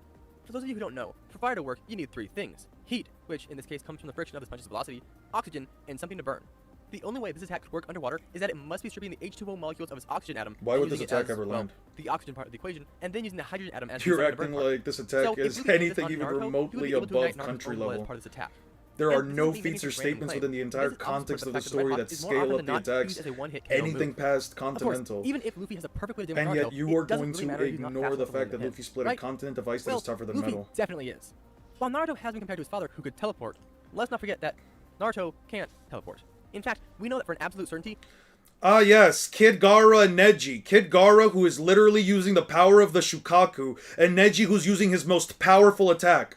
Yeah. Neji who's using the 8 trigram 64 palms to blast somebody through a tree, and Gaara who is using the power of Shukaku to rip portions out of trees. Yeah.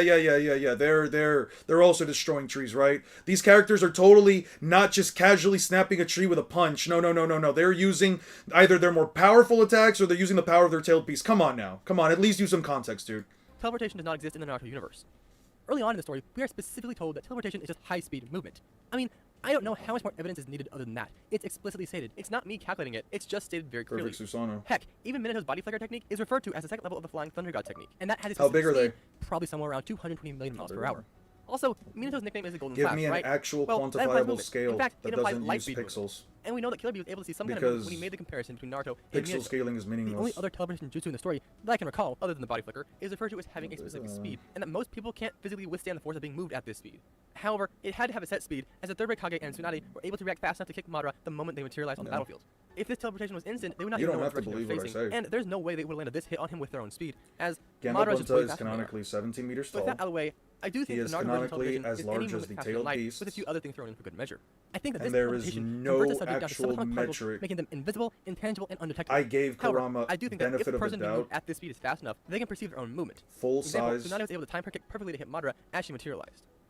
Other than that, the closest that characters in Naruto get to actual teleportation By are some of the saying he's space-time 5 jutsus that times Kaguya did with her larger, doors, that would and the only Rinnegan make him ability to swap 85 objects in meters space. tall. Even then, Kaguya still had to move through her doors at her own speed. It's kind Dispute of like me a with program. evidence. While we know that this teleportation is not actual teleportation, I do believe that Naruto is faster than light, by a pretty wide margin. In fact, when I get to 10,000 subscribers, I'm going to be calculating that in a video. But the thing is, Luffy is way beyond him. Luffy was dodging light before he even got his second form, while Naruto has only been shown to be able to do that when he was at his strongest. So, with much greater speed, Luffy would certainly be able to land enough armament haki hits or Red Hogs to deal some serious damage. Also, before I forget, Luffy has an insane healing factor. He can regrow an entire tooth by just drinking a glass of milk. Seriously. Ignoring the biological fact that teeth cannot be regrown, and the knowledge that an adult tooth takes about 5 years to develop. Quit YouTube mostly. His last video was hockey related, which acknowledged is essentially the most broken power in One Piece and would be in any other verse as well. No offense, but what is the point of reacting to a video if you're not going to watch it? I'm watching it. Luffy's regeneration would have to be about 50.222 million times faster than the average. I mean, what do you want me to tell you? The guy's making up calcs that I have no way to fucking quantifying. that I can recall, other than the body flicker, is referred to as having a specific speed. Like, and what am I most supposed to people tell can't you? physically withstand the force of being moved at this speed. However, it had to have a set speed, as the third Raikage and Tsunade were able to react fast enough to kick Madara the moment they materialized on the battlefield.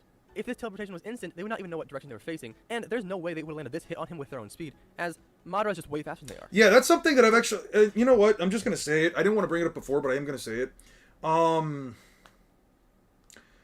I don't like utilizing the characters teleporting at light speed to say that Tsunade or Raikage have, like, light speed reaction time, because we also see in the 4th Great Ninja War that an item gets transferred and it's put in a stationary position.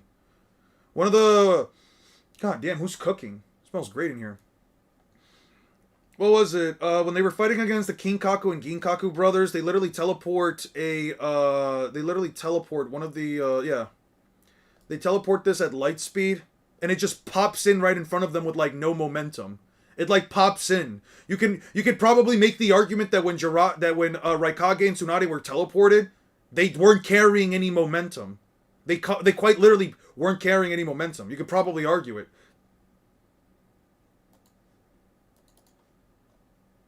Yeah, no. With that out of the way, I do think the Naruto version of teleportation is any movement faster than light, with its... Why do you keep ending before or right after I arrive? Because I have to head out. Again, no offense, but you didn't care about the video. few other things thrown You into just this measure. watch. I think that this teleportation I'm watching it, converts don't the subject worry. down to subatomic particles, I was making replying them to some invisible, comments as well. intangible, and undetectable. However, I do think that if the person being moved at this speed is fast enough, they can perceive their own movement. For Sure. example, Tsunade was able to time her kick perfectly to hit Madara as she materialized. Other than that, the closest that characters in Naruto get to actual teleportation are some of the space-time jutsus like Kage's dimensional doors, and the Rinnegan's ability Gently to swap place the objects in space. Rasengan on the tree for demonstration, but you were the one hyping up tree cutting like Lee wasn't ripping tree roots out of the ground for them to be exploded by Dozu. Okay, how much force does it take to rip a tree root out of the ground?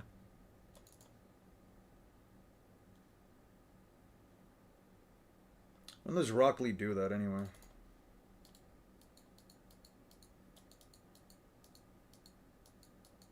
When the hell does Rock Lee do that?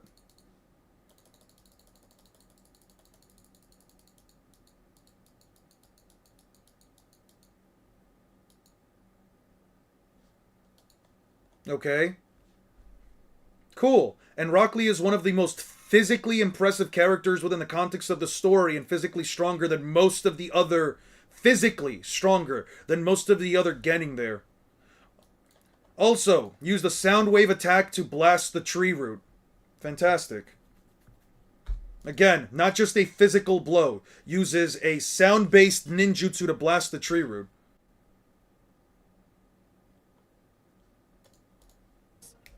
Even then, Kaguya still had to move through her doors at her own speed. It's kind of like the portal gun. While we know that this teleportation is not actual teleportation, I do believe that Naruto is faster than light, by a pretty wide margin. In fact, when I get to 10,000 subscribers, I'm going to be calculating that in the video. But the thing is, Luffy is way beyond him. Luffy was dodging light before he even got his second form. while Thank Naruto has you! only been shown to be able to Jesus do that. Christ. Yo, let me see the comment. Well, he's talking about this Do shit. Let that me in see the strongest. comments. So, with much greater speed, Luffy would certainly be able to land enough armament hockey hits or red hogs to deal some serious damage. Also, before I forget, Luffy has an insane healing factor. He can regrow an entire tooth by just drinking a glass of milk. Seriously. Ignoring the biological fact that teeth cannot be regrown, and the knowledge that an adult tooth takes about 5 years to develop, Luffy's regeneration would have to be about 50.222 million times faster than the average human.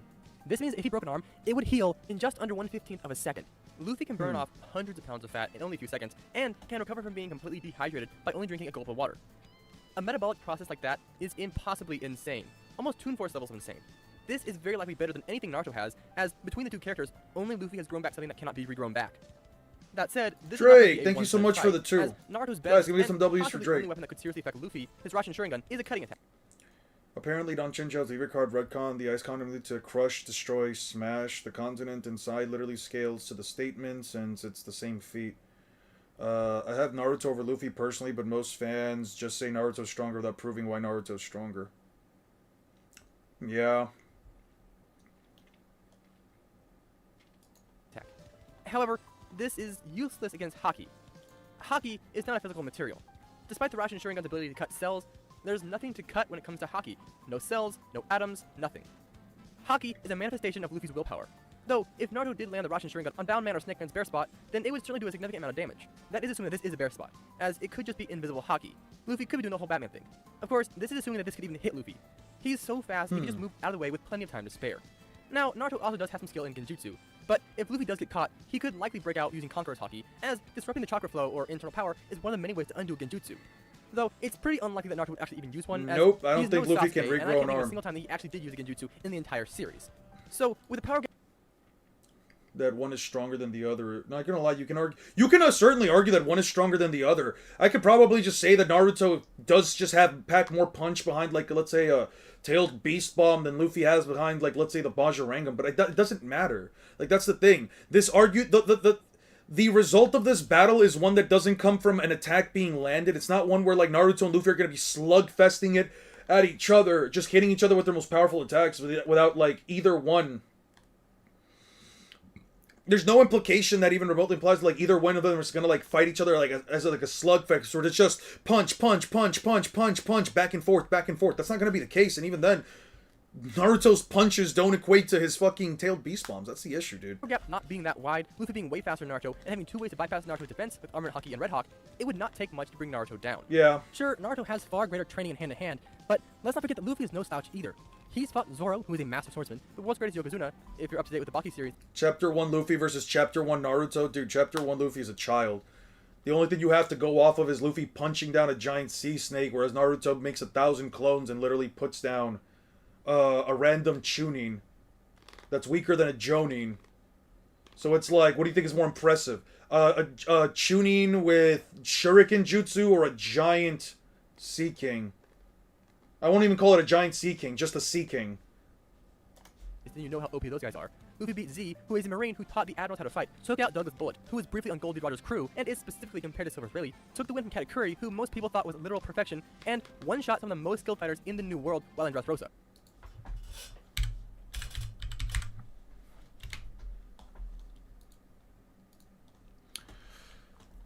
I'm gonna be honest with you, Aster.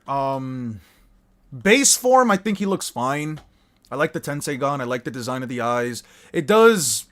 Honestly, it's gonna sound weird because I know that the Tensei gun came out beforehand, but it does just look like he has the 6 eyes. And it's mostly just because the Tensei gun itself doesn't... Like, it does have a design to it. It does have a pattern to it, but it doesn't look... yeah, it has this pattern to it, but it doesn't... It's not very visually distinct when you're looking at it on its own, right? I do like his normal design. I do like the Otsutsuki robes. I do think that the fit is fine. I mean, he does look like somebody who would... I don't want to say he looks like somebody who would live in the moon, but I would say that he does look like a descendant of an alien, right? I don't know if I'm a fan of his chakra mode. And I only say that I'm not a fan of his chakra mode because it's like... They basically took the concept for Naruto's chakra mode and they just... They just made it light blue. They just made it cyan. I wish this form had a bit more of explanation. I wish this form had like a bit more like information about it. Tensegan chakra mode. Like I'd love to see like what what actual differences between like the Tensegan chakra mode and other chakra modes is, right? Like I don't know, man. Yeah, the Tensegan chakra mode just activates the mode. It's a cyan colored chakra cloak with 6 Magatama markings. Yeah. It's just it just doesn't seem that interesting to me when I look at it anymore. Like back in the day, I really liked the design. I would actually love. We can argue base Naruto from Shippuden is some doo doo. Oh yeah, base Naruto from Shippuden is trash. That version of Naruto doesn't do jack shit against Luffy. Dark markings over his eyes. Yeah. The shadow's constantly flickering. It's roughly on par. Upon activating it, getting 9 truth-seeking balls. Toneri displayed the ability to amplify their power by infusing them with chakra. Cool. Turning them into glowing cyan orbs. Sure. In addition to shaping them into shields and dividing them into smaller orbs so launch at high-speed projectiles. Yeah, that's... yeah. He's able to transform into a single bull, into an ornate cage, which he used to imprison Hinata Hyuga. Right, the truth-seeking balls are utilized with the 7-wheel reincarnation explosion, the golden wheel, blah, blah, blah, blah, blah, which he used to create an powerful explosion, silver typhoon that obliterates the moon's crust. The crust, it's crusty as fuck. And a massive golden sword that cut the entire moon in half, yeah. I mean, it doesn't, this mode doesn't differentiate itself from any of the chakra modes from before. Yeah, like, the colors are cool. I like the cyan. It's just, like, I don't know. It just seems very basic. You know what I mean? It's like... Naruto has a chakra cloak, but what does the chakra cloak do, right? His chakra cloak makes hands. This one gives you truth-seeking orbs, and it gives you... What? truth-seeking orbs. And I guess you can do a bit more with truth-seeking orbs. Turning into decorated birdcage was definitely weird. Yeah, I agree with that. I think it's weird. Calc to Naruto to be 3 billion times the speed of light once.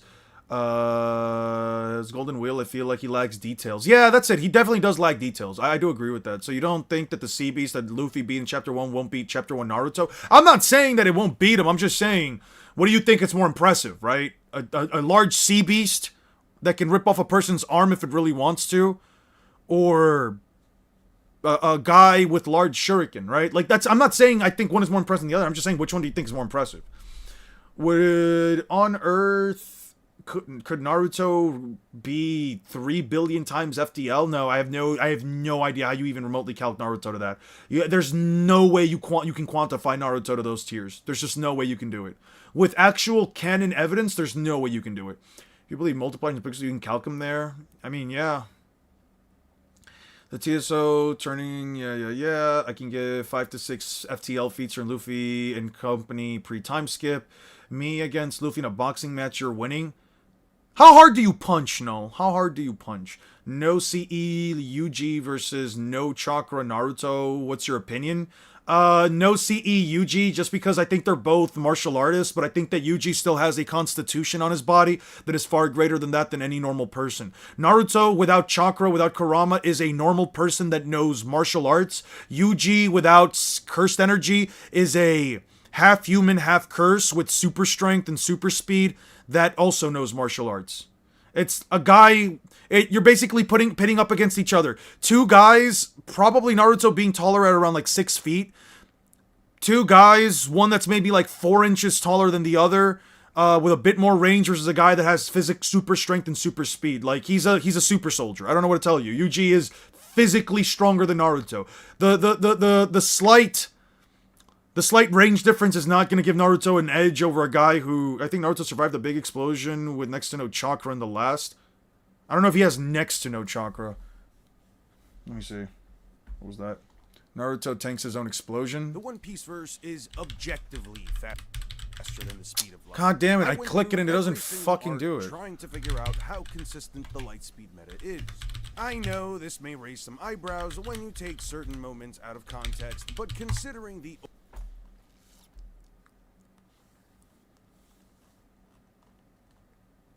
On the moon?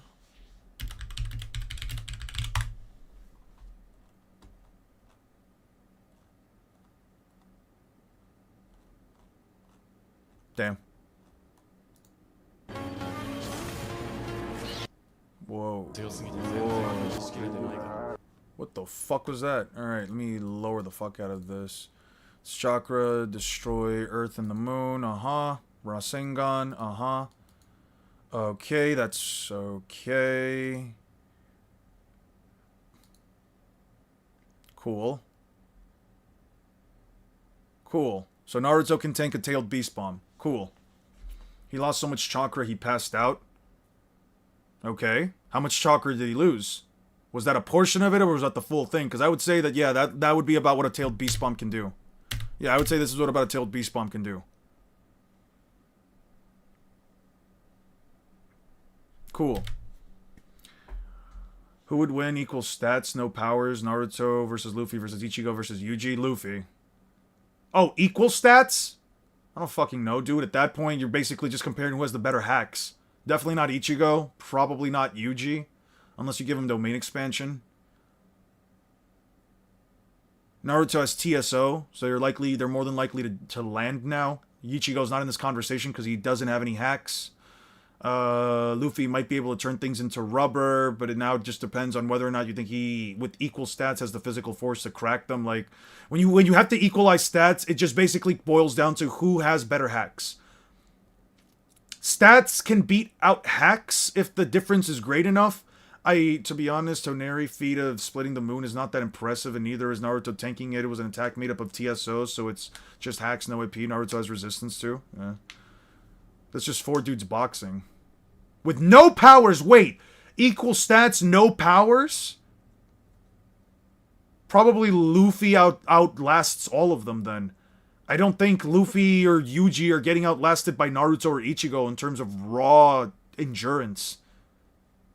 Like, no, Naruto does not outlast him in endurance. He has his one-shot regular slash axe. That's... I mean, yeah, I guess if you want to say that swinging a blade once to a person's chest is hacks, yeah, sure, I guess. Sure. I guess you made a good point there, Aster. You make a fantastic point there, Aster. How could I not? No, I don't think Naruto has enough stamina. Naruto's stamina comes from his large chakra reserves. You take away the massive chakra reserves, I'm giving Naruto equal to human stamina. Has the most hand-to-hand combat skill? I don't believe that. Over all of them, and he's the smarter fighter too? I don't believe he's a smarter fighter than Luffy. I genuinely do not believe he's a smarter fighter than Luffy. I would say Yuji's probably on par with Naruto, who only really uses Wing Chun in terms of hand-to-hand combat. You might be able to bring up the far Kumite stuff, but like that combat style is not that effective without Sage Mode. We have no powers. Naruto does not have... I mean, he has more battle IQ in all of them. No, he does not. Luffy was able to figure out what his opponents are capable of doing and he's able to figure out a way to, like, exploit all of his opponents' weaknesses. Yuji comes from a verse where the smartest guy is Sukuna. Yeah, assuming no weapons. Yuji's coming from a verse where literally the guys display their... Where literally the guy that he beat is smarter in terms of combat than literally every person in Naruto. There's no way to quantify battle IQ unless you're bringing up, like, actual thought-through statements and feats from the characters mid-fight, and Naruto doesn't really have that. I would give, yeah, Yuji, Luffy, Naruto. I would say it would be something like Luffy, Yuji, Naruto, Ichigo, or Yuji, Luffy, Naruto, Ichigo. I'm fine with those two. I can't give it a Naruto or Ichigo. There's no way I believe that Naruto has better thought process in the middle of a fight than either one of them. You might be able to say that he can catch them off guard with like some weird, like off-brand fighting style or combat style, but I don't know how Naruto is exactly that unpredictable, which is raw hand-to-hand combat. Raw hand-to-hand, I don't see how Naruto's that unpredictable. No powers or equal stats, then it just comes down to martial arts, and it's like, do you think that any of these guys, mind you, you're already nerfing Luffy for the simple fact that Luffy's martial arts come down entirely to his devil fruit. It's like Spider-Man. It's like saying Spider-Man's hand-to-hand combat is like legendary, and you can say that, but it's also like Spider-Man's hand-to-hand combat is designed entirely around his spider powers. You take away Luffy's rubber, you take away his ability, you take away like his actual combat style. So even then, doesn't equal stats mean equal endurance? I don't know if I would necessarily say equal stats as equal endurance, because I would count stats as like durability, physical strength, physical speed, and at that point it just becomes which character you like the most. At that point it just becomes an argument of which character do you like the most. I would say each of these characters has displayed different levels of endurance. Luffy's more of a brawler? I wouldn't call Luffy more of a brawler, but I can see where you're coming from with that. What about Zoro, Sasuke, Uryu, and Megumi? Megumi's definitely at the bottom. Uryu is probably right above Megumi, since he can beat up bullies. Although so can Megumi. And I mean, Zoro, with physical force, is able to rip up a tornado. I mean, Naruto can come up with multi-step strategies. See, but that's the thing. You're saying he can come up with multi-step strategies, but in what case? He's capable of knowing how to defeat the third Hokage within minutes? Yes, but he used chakra for that. Again, all of Naruto's best examples besides one, which is against Kiba, every single fight that Naruto's in, whenever he catches an opponent off guard, it is specifically because he's using jutsu. You take away Naruto, chakra literally is stamina. I don't get chakra discussion. Saying no ninjutsu makes more sense. Except Naruto's chakra reserves are again a combination of mental strength and physical strength, and we know the chakra reserves are an actual physical thing within the Naruto verse. So I'm taking out the chakra out of that. Naruto does get tired, especially within a day.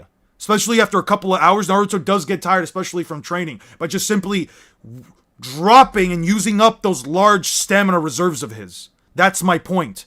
Naruto, without those massive stamina reserves that run out within a couple of hours, is going to run out, especially hand-to-hand combat. Take away Luffy's powers, Naruto, and it's only martial arts, Naruto wins. No, it doesn't. No, he doesn't. Naruto and Luffy would unironically outlast Naruto. He unironically lasted over 10 hours against Katakuri with powers. Mind you, Luffy's powers don't run from stamina of any... Luffy's powers completely run from his stamina. He was getting his ass beat through all that. For 10 hours straight, Luffy was getting his ass beat. Bait? It's not bait. Why is it bait? Dude, martial arts, okay, and Naruto's going to get tired from punching Luffy, and Luffy can punch him back. Not to mention, Luffy's also superhuman when it comes to strength. You take away their powers, Luffy's still physically A monster.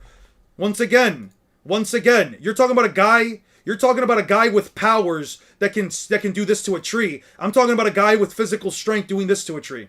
Burns through his stamina with clones and still out most people. Take away their powers. Yes, this is not coming from Luffy's powers. This is coming from Luffy's physical strength. You want to talk about no powers? I can show you something crazy with no powers whatsoever. I can show you something absolutely insane with no powers. Where the fuck is it? Alabasta. Right here.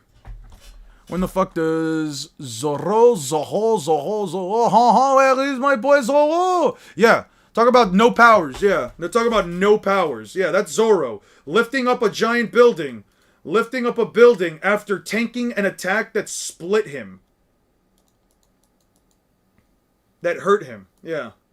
You saw the Sasuke did to an apartment complex wall? You're talking about an apartment complex wall with a Chidori, with a power. I'm talking about Zoro lifting up a building with his building corner, with his fucking raw physical strength. Come on now, dude. Come on, Mr. Aizawa. Come on now, dude. Come on now, dude. We're talking about Zoro doing shit like this. We're talking about Zoro literally having an attack that rips through his entire midsection and then spins. An attack that's grinding through. An attack with metal. You know, the same metal that was used to slice and dice this. He took one of those straight to the chest. Well, that's just Kid Sasuke. So I guess it's not fair to, since he's much weaker than now, right? Yeah, give me a strength feat that Sasuke can do something like this then. Give me a strength feat where Sasuke can do something like this. Where Sasuke's just throwing a building. Strength feat. Doesn't Zoro lift a building? Yeah, right here. You want to know something else that's crazy? A strength feat that's crazy as well? Let me show you guys something from Long Ring Long. Let me show you guys something really funny from Long Ring Long. Oh, yes, Long Ring Long. Yes, it is a wonderful arc. Yes, Long Ring Long. It is absolutely the most magnifique. See, magnifique series of all time. Yes, you see? Yes. Look at this. Give me a second. These are giants, by the way. These are giants, by the way. Give me a second. Getting slammed down by these guys and then slammed down with a steel cuff by a guy that is much larger than him and is slapped down by a fucking mix between a fishman and a giant. A fishman and a giant. Mind you, fishmen are 10 times stronger than humans. And that's a mix of a fishman and a giant, dude.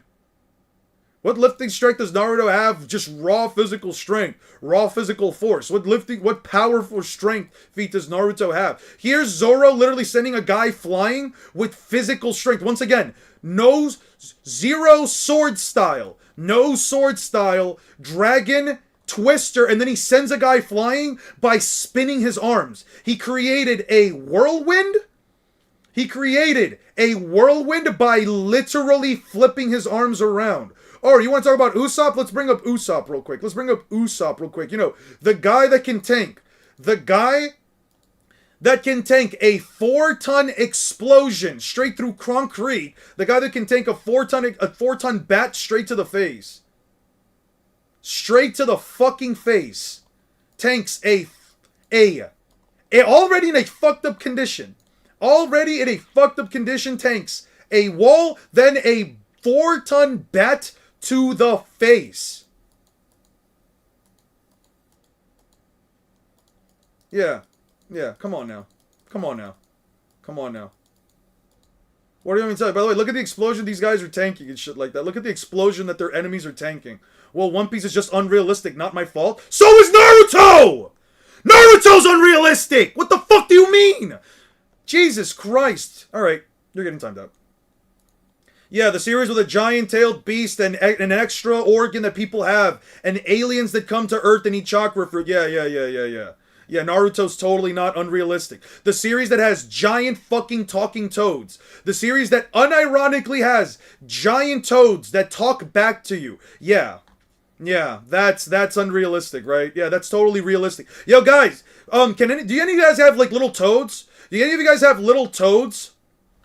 Yeah, he kicked them through a tree root. Cool. Do any of you guys have little toads that can talk back?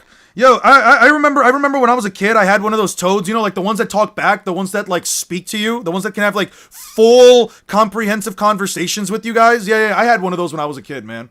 Why are you acting like you don't have a demon sealed inside you? Yeah. Luffy has boxing, Naruto has Wing Chun, Yuji has karate, Ichiko has, yes, equal stats. It means every physical stat equalized. Yeah, it just boils down to who you think wins. It doesn't matter anymore. You have to basically equalize every single stat for each one of these characters. It just boils down to who do you like more. At that point, they're basically arguing, what's a better martial art? Boxing, Wing Chun, or karate? This is why I hate conversations where you have to equalize stats. There's no point in it. The series that has a dude controlling and talking through 6 bodies at the same time. That's what I'm saying. The series where a dude stuck black rods into corpses, and then just and now the corpses, mind you, they don't stink. The corpses just straight up don't stink. You have a toad named Bungus? I wish I had a toad named Bungus. I had a little friend named Bungus once, and then I took him behind the shed. Anyway. If we're talking about more impressive feats with power and stuff included, I think Naruto takes it over One Piece. Not really. I would disagree with that wholeheartedly. What does being unrealistic have to do with equal stats?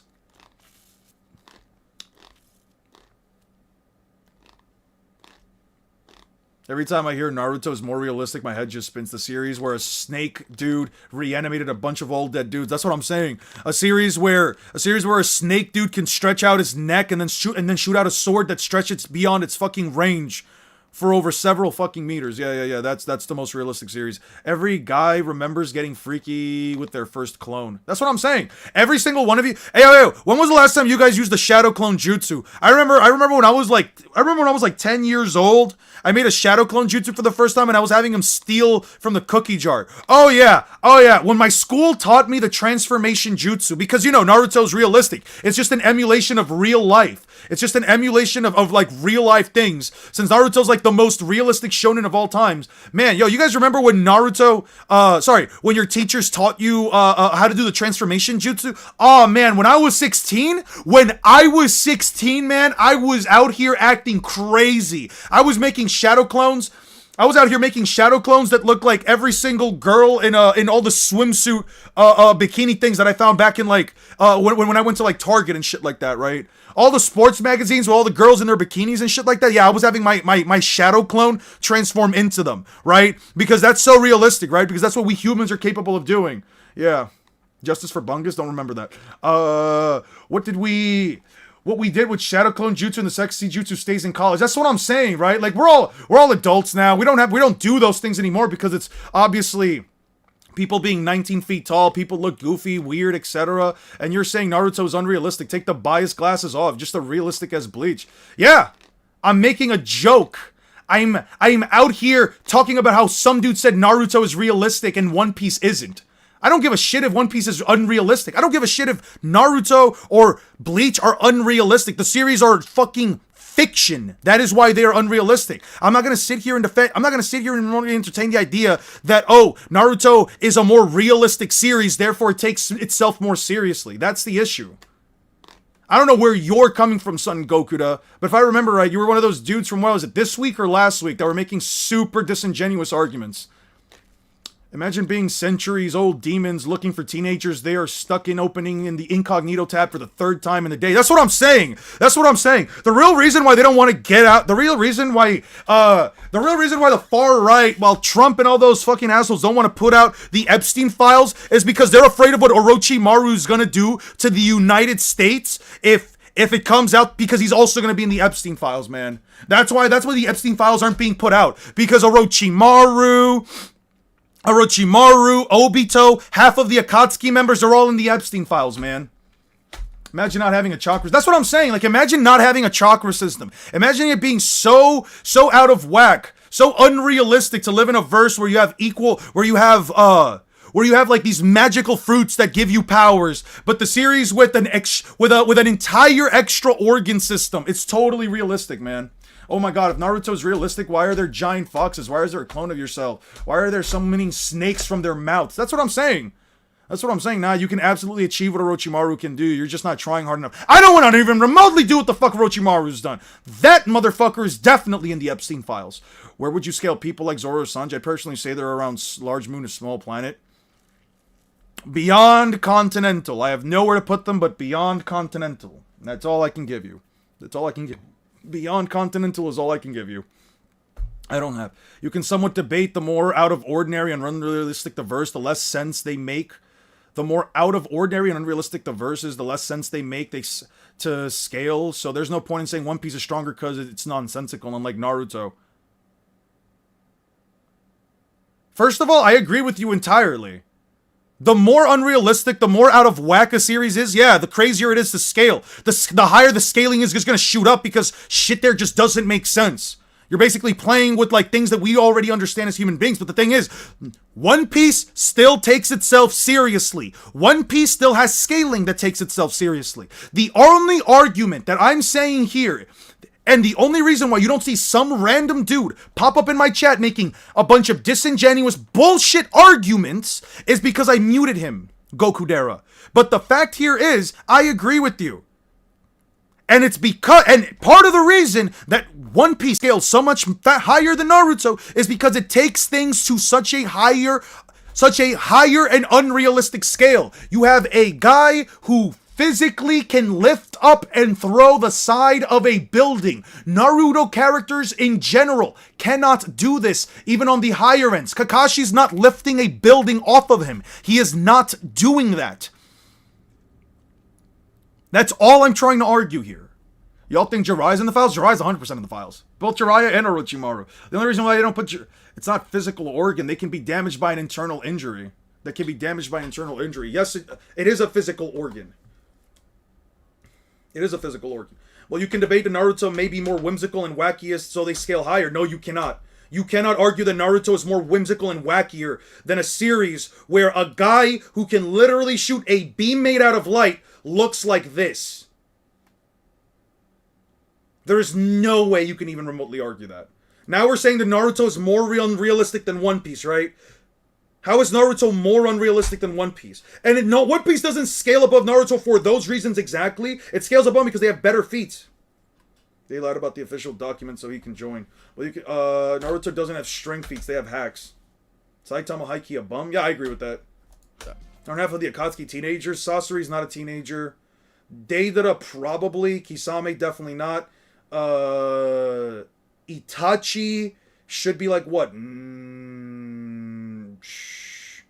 He was what, 15 when he killed the clan? What was it, like 4 years prior to the start of the series? He's like what, 19, 20? Yeah, like 19, 20. He's like 19 or 20. Orochimaru was like in his 40s or 50s. Was in his 40s at least. Obito's in his 20s. Nagato would have been in his 20s as well. He would be, actually, wouldn't he technically be older than, wouldn't he technically be older than, was like 19, they were not just kids either. At least my main anime manga is not goofy and cartoonish like Lores or no, good for you. You know what I'm happy about? That my favorite protagonist is goofy and cartoonish. I love that. I love the fact that Luffy can be goofy and cartoonish and also awesome as fuck. I love the fact that Luffy can have his eyes pop out of his head and also look like a straight demon when he wants to. That's what's awesome about One Piece, dude. That's what's awesome. Also, since I feel like you're going to be just making a bunch of bullshit arguments, let me just time you out for 24 hours. I don't feel like dealing with you. I remember you now. I don't feel like dealing with your bullshit either. I don't think One Piece scales above Naruto anyway, but One Piece is more unrealistic than Naruto. Not seeing Toon Force in Naruto, and you're not seeing someone grabbing lightning from the sky. Where exactly do you scale Naruto to again? You said you scaled it to like star level or something? Like planetary star level? Some shit like that? Like you might, I don't know. Damn, I didn't get a chance to read it. Bro, I saw your reply in like one of my comments earlier. I appreciate it. Keep up the good work. I like watching your streams and videos. Oh, thank you, Sora Sky. I thought I saw your name. I thought your name was interesting. I thought your name not interesting. I thought your name start a solar system? I don't know how the fuck you get Naruto to that range. Yeah, I remember your name from like a while back. I kind of noticed it before when we were going over that other video. Yeah, that dude was completely and utterly disingenuous. That anime addicts guy did not know what the fuck he was talking about. Naruto, on the other hand, has fought no one like Luffy. Even his advanced hand-to-hand combat would be pretty much pointless because Luffy's made of rubber and has a far greater hand-to-hand combat attack range. I can already see it. Like you might give 5 to 6 FTL pre-time skip feats of Luffy, and these guys will calculate consistently and bring up Haku and Gazelle Man with a straight face. Yeah. See it. Some of you telling me in the comments how Luffy has been hurt by brute force. To that I say, who? Nami? Oda confirmed that she's hitting a spirit. It's kind of like when a girlfriend stops her boyfriend. The highest you could get a verse with higher tier creation feats, which don't scale to MP, solar system from Momoshiki. I don't know how the fuck you get people a solar system from Momoshiki. Happy early Valentine's Day. Take your girlfriend out, would ya? We are going to stay at home because we're both broke bitches. And what we're going to do is we're actually going to make our own pasta. And we're going to make our own, we're going to make our own pasta and we're going to make our own sauce. She and I will probably get together later and we'll probably look up some recipes, like a recipe. I think I already have all the ingredients. Yeah, I think I actually have all the ingredients. Because of the emotion behind it. Also, that's a gag. If you wanted to use that argument, I could say that Naruto's weak because Sakura hit the ground and made him scared for his life. Like, oh man, how big is this Also, destruction that Kaguya sorry, that Sakura Naruto- caused? How big is how big is the destruction? I don't know, but that's definitely not a continental feat. Weak because Sakura hit the ground and made him scared for his life. Loki looks insane. Loki looks insane. I was more touched by the moments with the parents and family members of the kids that were being pulled off, grabbing onto the thorns and everything. I thought that was a very touching moment. Luffy and Loki showing up in the next 2 weeks is going to be fucking insane. Absolute cinema. Absolute lovely. Absolute cinema. Talking back to Sakura, we're making her mad ever again. She'll destroy me. Kizaru? Okay, I'll give you that. Congratulations. Luffy can take minimum damage from someone smacking him at light speed. Just so you know. Tamari, I'm going to be so honest with you. 6 has... 6 is scaling for, like... 6 is scaling for Black Clover is way higher than, like, just star level. Like, way fucking higher. You can argue for higher metas for Asta. Yeah, you can definitely argue higher metas for Asta. I'm not saying I agree with those metas, but I'm just saying, like, yeah, he does believe in, like, these higher scales, and to be honest, he does have quite a bit of evidence to provide it. Oh, when an object moves at light speed, it reaches infinite mass. So, Luffy's weakness is infinity. Congratulations, I believe you played yourself. How about Kaido? Well, Kaido hurting Luffy was probably advanced armament hockey. After all, it's invisible. Garp, probably same reason. Most other times that you could bring up evidence for someone hurting Luffy with blunt force can be explained away. Sure, Luffy can be scratched by punch. Scratching your opponent is quite common in combat sports. Also, just because he's rubber doesn't mean that he does not need basic bodily functions like blood flow and oxygen. But for the sake of argument, let's say that Luffy is able to be damaged by Naruto. It doesn't really matter because Naruto will never land something that would kill Luffy. After all, he can also see into the future. Comparing Luffy to Katakuri and looking at the anime, Katakuri could see somewhere around 3 minutes in the future. That's an entire fight. Luffy could know the— Jerome, oh shit, Jerome, don't spend it all on beans and Sakura body pillow. I'm not even gonna heart it just because of that. I was gonna heart it, but I'm not hearting it just because of that. Thank you, I really appreciate it, Jerome. Guys, can we please get some W's for Jerome for the big dick $10 dono? God damn. the outcome of the fight before the fight even started. Just try telling me that Luffy couldn't do something with 3 minutes of knowing exactly what his opponent's going to do. Even if you hold to the idea that Luffy can only see 3 or 4 seconds into the future, that is still a massive amount of time, especially when you're moving as fast as Luffy can.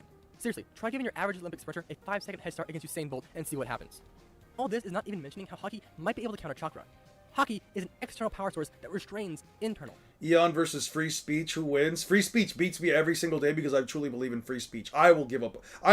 First off, here's the thing. I scale above free speech, but it'll win every time because I do believe in free speech. But I also believe that people shouldn't just be wildly saying whatever the fuck they want without at least some level of physical repercussion, because while I might be a pacifist, other people are not.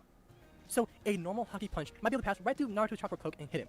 So what we do have is Luffy being far faster and damage Naruto with Haki both normal and advanced. Have you read the Luffy law has novel? some Nope. force and can see the future. Nope. I don't like reading Sure, novels. Naruto is stronger and has much more combat variety. Novels but not that are much. boring And to read. Let me remind you again, Luffy can see the future. The biggest problem that Luffy has is if he gets angry, as he won't be able to use his observation Haki as well. But that argument is incredibly weak, because then I could just say that Luffy could kill Naruto when he attempts to use Talk no Jutsu. Those are character traits that should be ignored and make no difference in the fight. Luffy also doesn't appear to have any major time constraints with his more— My stream history says otherwise. There's a difference between me timing people out for saying bullshit and not wanting to listen to their bullshit because it's only more annoying, and me saying that I don't believe in people having the right to say things. more powerful forms now, or loses Haki once they run out. Though, even That's if it still crazy. did happen, he's still fast and incredibly strong. As I said before, Luffy would dodge lasers and Freedom of speech is different than freedom of banning. That's what I'm saying. Like they're two completely different contexts. splitting skies long before Gear 2nd and even longer before Haki. Assuming that he does run out of Haki when he's in a fight with Naruto, he still has Gear 2nd and 3rd. Luffy has all this, and One Piece isn't even over yet. For him to get and keep the title of Pirate King, he's going to have the power to defend it. For him to be Pirate King, he must be far stronger than any other pirate, especially all the Emperors. This, or to destroy the One Piece planet, a person would need to produce about 29,000 Yoda tons. Okay, I'm kind of over it, but yeah. The live stream is association. The tragedy of genius. How Bleach was made will blow your mind. Torch. Democrats go scorched earth on Trump at Munich conference. Nintendo Switch 2 games should not be $70. Yo, let me... Trying, or at least the first one in a very long time, than the net expectations after all of the reviews it got. Obviously, a few months ago... It seems like Fever is taking a page from some of the previous Mario Tennis games, like the GBA ones and the Air Riders. I want to get a game simply for the fact that it appears to have a genuine story mode and boss battles in different locations. Let me look up what the fuck this game is all about. Mario Tennis Fever. Let me see what the fuck this game's about. Ah, YouTube political slop. Yeah, no, we're not going to look at YouTube political slop. I just want to see this. Hello everyone, welcome to Switch Up. Golden fruit to try and heal her while they are... These motherfuckers can't... They're charging me $70 for a game that they can't even bother to animate their fucking they are pictures? attacked by a mysterious force and turned into babies. Deducing the reason this happened was because of their lack of skill in returning the shots fired at them. They enter a tennis academy. Yo, there's no fucking way. Was so peak. I genuinely loved it so much. Top 10 Switch games. I hated that fucking game. I never finished the fucking story mode. I was so bored by it. Hone their skills. As I said, you can completely ignore this. What do you think? End of series Luffy will scale? Planetary. Large planetary. And, dive into the other mode. So let's move on to gameplay now and look at... There's free play, there's adventure mode, there's tournament mode. So okay. there is the aforementioned adventure mode. We'll get to that in a moment. There's a tournament. Playing doubles, and you can also play against each other. So let's start at the free play mode. You can customize the game, so you can choose the number of sets, whether or not you want to use those special abilities that we'll go into. But realistically, it will feel very familiar if you played one of the past tennis iterations in the Mario series. Yeah, there's a number of different shots that you can carry out, and there is some depth here in terms of learning some of the more advanced shots. Yeah, dude, this shit is Pong with extra steps. Curving the ball around will make a huge... Is the state of not being able to penalize you for your political views. Freedom of speech doesn't mean you're free to say anything on any platform. That's what I'm saying. Difference if you can pull them off, and using the court in such a way that you can cut the opponent off right at the net. There are a number of characters available from the off, but you will unlock more as you go along. Okay, this also applies that's to a lot. That's a big roster. I can respect that. Okay, I can respect the big roster. Rackets, and they do have... Oh, they got Luma. I would be a Luma main. I would be a Luma and Chain Chomp main. Special abilities tied to them. For example, you could use a fire racket, and if you pull off a fever shot, which is done by pressing X at the right moment, wherever the ball ends up, it will leave fire on the court, and this will stay for a while, making it harder for that person to navigate their side of the... Anyone else play Master Duel? I have it on my tablet and on my phone. The reason I say where it will end up is because these shots can actually be returned, which I did like. Sometimes in games like this, those special power shots are non-returnable, and it kind of spoils it a little bit. And you can also unlock other courts as you go through. That seems so stupid. Like, this just seems like a very unbalanced game. Because you're telling me that if you land one of these shots, it just immediately creates an area where, like, your opponent is going to have a hard time hitting the shot back. So just pick the one that, like, fucks over your opponent the most. Like, sometimes in games like this, those special power shots are non-returnable, and it kind of spoils it a little bit. And you can also freedom unlock from other courts as you consequences. That's go what I'm through. saying. Characters are split into clubs. Was wondering if anyone had any suggestions on what deck to play for the dice rally. I tried the synchro one. I'm better off actually using the duo rally ones. The duo rally. It was the twins, the evil twin. So you have technical. I like evil twin Fiendsmith. It's currently like a deck that I like went out of my way to build. Though I guess I should have made like the sprite build. Yo, actually, can you guys do me a favor? Yo. Can you guys actually like do me a quick favor, please? Anybody here got Master Duel? If anybody here can do me the kindness, anybody here can do me like a quick favor. If I put out my my player code in the chat, does anybody have like an account for Master Duel that's like less than a week old? Cause you'll get free shit even if you want to play the game. You'll get free shit and I get some free stuff too. I've been really trying to get like this stuff, but like every single page that I go off of all isn't like looking at the codes. I'll do it if you do it too. Yeah, sure. Oh, go to pack screen. Cool. I got the anniversary thing. 1 second. Let me Yeah, you have to have like a week-old thing though. It has to be like a very... And that determines not only how they move, but how they'll be able to return the shots. It's like a pyramid scheme. It's not a pyramid scheme. I give you my code if you're a new player, or if you have like a brand new account, I give you my code. I basically just get something out of it and you'll get some shit out of it too. I'm not getting anything monetarily out of it, but what I am getting is essentially like some cards that I could use for a deck. Were a little less desirable than others. For example, one went under the ground and then popped out, and that made it really difficult to see where you were going. It did. On the one hand, I did like this in terms of making sure that although they had a class, they still felt like their own individual characters, but it does mean getting used to some of them if they do something like Mark just mentioned. So you have the tournament mode as well, and this plays out as you would expect, I would imagine. You have your pathway ultimately ending in the final as you make your way past each stage. There are only a few tournaments, so it's quite lackluster. I was quite disappointed, I must say. I finished the first one, the Mushroom Cup, without dropping a point. It's just a bit too easy. There's not enough here in that particular mode, which is a shame because it is fun. It's just over a bit too quickly. Which might make you think, well, there are lots of other modes to look at. So let's take a look at what else there is. Yeah, that's how a pyramid scheme worked. I mean, not really, because The only thing you're I have permission to provide my code also. Yeah, you can provide your code as well. If anybody has Master Duel, technically we both benefit off of it, and there's no monetary gain here. We both benefit off of it. There's absolutely no monetary gain. Let me just try to get my code out. It's if anybody has Master Duel, anybody would like to help us out with it. What the fuck, dude? Okay, there we go. I have to go to this. What's the option here? Oh, there we go. Check campaign code. Yeah, it's just a campaign code. So what's your general consensus on Naruto, Luffy versus Naruto? Luffy wins every single round where I put him up against Naruto. There's the only versions of Naruto that actually win are the ones that are basically beating pre-time skip East Blue Luffy, but I don't think Naruto beats him until you get to like post-time skip Sage mode. I don't think Luffy starts to lose to Naruto until like post-time skip with Sage mode. I don't believe... This is my campaign code if anybody wants to do it. If anybody wants to like log into Master Duel to offer to type in a campaign code. You have to have like a brand new account, by the way. Alright, let me close up Master Duel. How do you get Luffy to complex multi? Yeah. I don't know about any of that.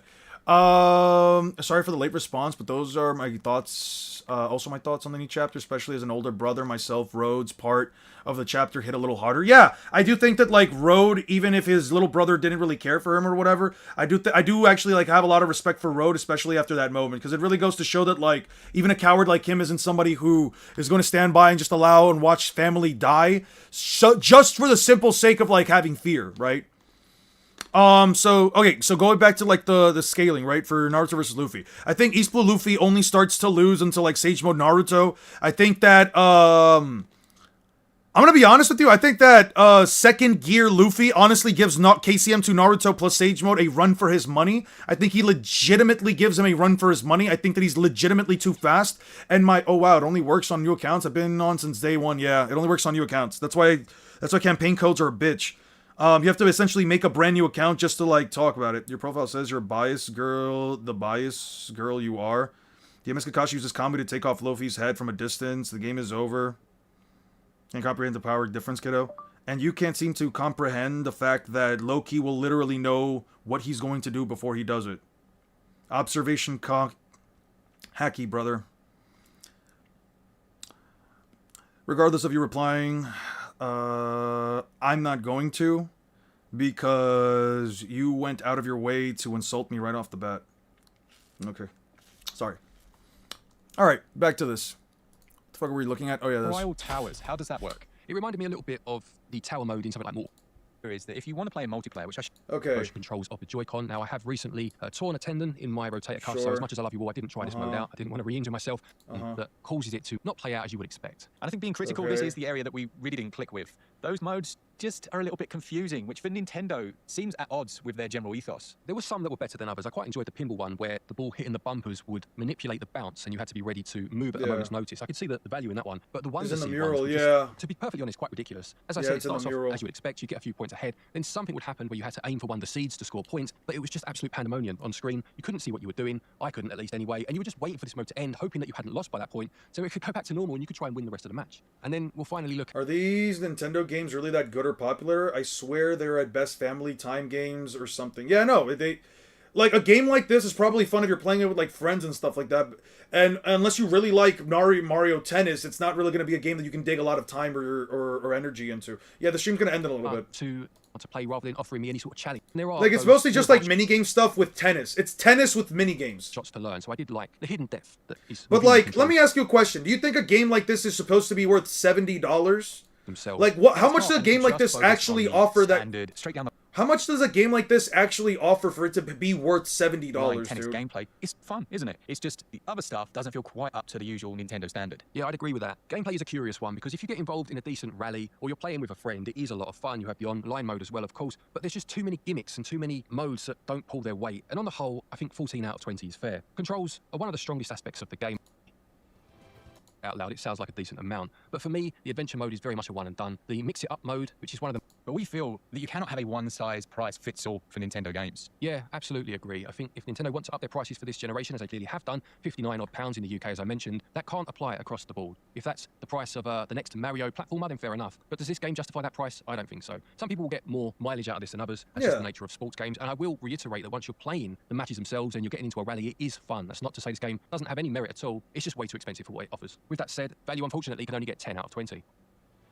Yeah, no, there's no way a game like this is worth. This is $70. Yes, this is $70. Like, I don't understand how you can even remotely make the justify this game being worth this much. Well, that was the last time I ever had high expectations for another Mario sports title. That's your problem. See, that's the fucking problem. People have these high expectations for these Mario sports game, and they've all been mid. I think I played almost every single Mario sports game on the Switch besides the golf ones. The games are mid, dude. Why are we spending full price? Why are we spending full price for games that aren't worth this much? This game should be like, what? I would even say, you know what? $50? Below even a $60 game? $50? $40? I would say that's fine. $35? I would say that's a perfect price. $70, bro? Nah. We're back with another tennis game so soon. It truthfully doesn't feel like it's been that long. The price seemed absolutely outrageous, but it's also not like it was going to be a surprise either. And well, after playing the game for around 10 hours now and experiencing just about everything the game has to offer, I mean, I suppose it's good-ish, but also nowhere near the step up in quality I thought it would be. It certainly has its big strengths. The gameplay loop alone is probably going to be the biggest contributing factor to me coming back to this game. The controls are perfectly smooth and responsive, and the new Fever Racket gimmick is one of the best additions we could have gotten to spice up the matches. Seriously, the idea of having like, what, 30 different tennis rackets, each with their own designated effect you can activate to cause mayhem on the other player's side, not only adds so much potential variety to each Elden Ring is $60 when I bought. How is this more? That's what I'm saying. Is it alright to still say, hey, Combra, when we're tagging you? match, but as if it wasn't crazy enough, if you're not careful, the other player can also rally back your fever shot before it bounces, potentially screwing you over instead if you're not quick to hit back. So it's not an automatic easy win card. And I love the yeah, no, we're definitely sailing it. Not be the one to get cursed. That said, dude. Rackets. Dude. Jesus, what is Dude. Nintendo's obsession with splatting goop all over my screen. And it's even worse this time because no matter what, you can't even avoid it, even if you rally the shots back in time. It's just ruining it for everybody. Whatever. Now, on the one hand, I do feel like fever shots are maybe a little too accessible to the player. What is since this, you don't really have to do anything to dude? refill its meter. I'm sorry. No.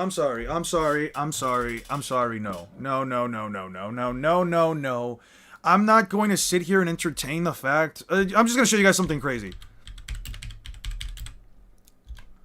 Black Myth Wukong. Let me show you guys something crazy. Black Myth Wukong, secret boss. Am I seriously going to sit here and entertain? Am I seriously going to sit here and entertain the idea that that fuck-ass game is worth as much money? It's worth as much money as this.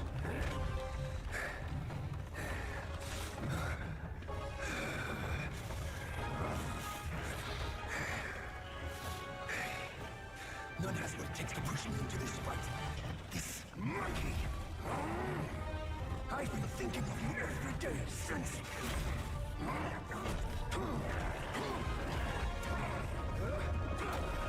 Like, tell me I'm wrong. Tell me this is worth the same as that game, and the best game for our generations is only worth $110, which can be lowered to $80 if you are fine with not having post-game. Yeah, that game is worth $80. This game is worth $10 less. Such power must be new to you. You should first spar with them a while.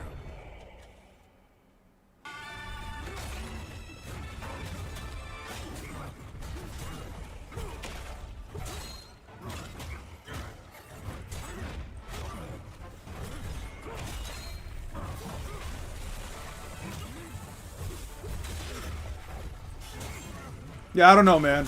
I don't know. I think you gotta be coping on some crazy... I think you gotta be on something insane. I think you genuinely... Depends on what you're looking for. Dude, there is no argument you can make that the game is worth $70. Come on. I get it. Different people look for different things. That is fine, depending on what you are looking for. But are you seriously telling me that a game about hitting a ball back and forward, back, oh look, the ball's on fire, back and forward, is the exact same value as a game that turns into a giant freaking masterfest? Nah, dude, I'm sorry. I need to just show you I just need to show you one of these cutscenes. I need to show you some shit real quick. Just watch the shit on the screen. The animations, the combat, etc., the scale, the size, what the things that you do within the game, like, come on, man. Don't try to make a shill-like argument saying, oh, well, I mean, somebody might be worth it's worth it. No! Just because you or anybody else thinks that a game that you paid for is worth the money that it's worth, that you paid for it, just because you have no issue paying $80 for a game, $70 for a game, does not mean that it is worth that much money. It just doesn't. There has to be a line that we draw in terms of standard set. Yeah, Silk Song is $20, by the way. A game that was up for Game of the Year contender was $20 fucking dollars, dude. We're talking about a game about hitting a racket back and forth versus a game that is quite literally doing shit like this. Doing shit like this.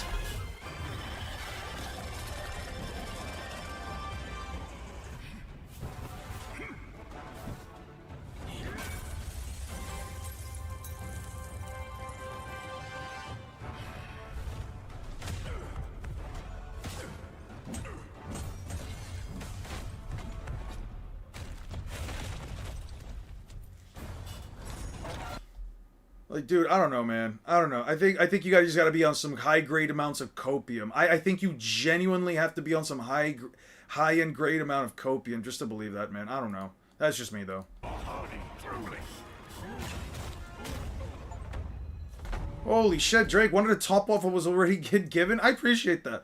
You deserve it all for all your hard work. Treat yourself and your girl to a proper dinner for Valentine's Day. I appreciate that, dude. I appreciate that. Guys, can we get some W's for Drake? Holy shit, with the big $10 dono. Holy fuck. Jesus. Alright. Anyway, I don't know, man. I don't know.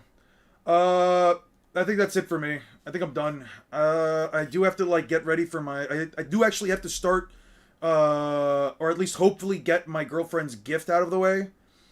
I don't know how long it's going to take me, I don't know how long it's going to take me to make it for her. Also, you're not even paying attention to the game. You're paying for the license that allows you to play the game. That's what I'm saying! Like, listen. I hate the fact that I can purchase something for $70 and I don't technically own it. I'm just simply licensing it.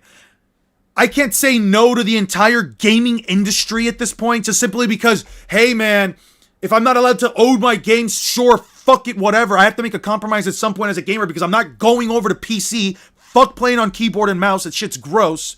So it's like, I've already had to make so many compromises out of my own personal... I didn't even know they could fucking break my own PS5. One of the reasons I didn't buy the Switch 2 is because I found out Nintendo could break it. If I knew that the PS5 could get bricked, I wouldn't have fucking bought this thing, man. I just hate the fact, man. I just hate where the gaming landscape is at, and I really hate Nintendo for saying that, oh yeah, fuck this dude, by the way. This dude right here, fuck him. All my homies hate Nintendo's current CEO of Japan. Fuck that dude.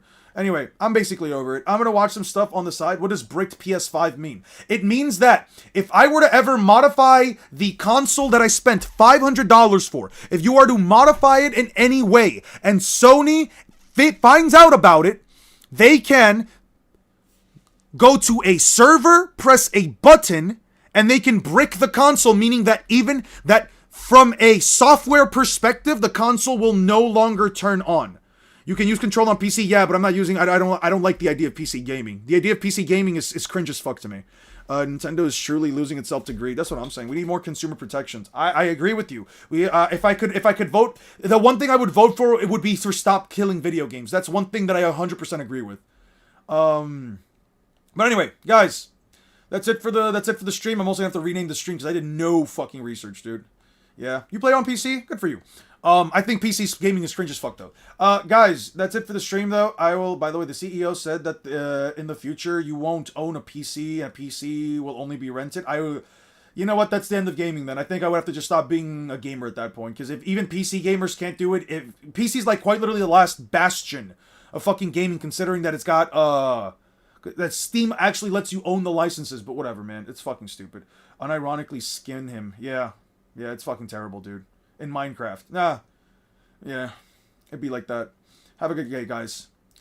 If you guys have Valentine's, if you guys celebrate Valentine's later today for some of you, or later or tomorrow, I hope you guys and anyone who you guys spend Valentine's Day with have an absolutely lovely day. But I hope you guys just have a good day overall. And if you guys don't have a single person to like celebrate Valentine's with, I mean, it's the day of love. Show yourself some love. Go out, get something to eat. Maybe splurge on a little bit of food. Maybe watch a movie. Do something. You know, it's a day where you can still celebrate it, even if you don't have like somebody to celebrate it with. And if you guys don't have a Valentine and you guys still have like mothers who are alive, maybe get her a flower or something. I don't know. Man, fuck Valentine's Day. Yeah, I don't know.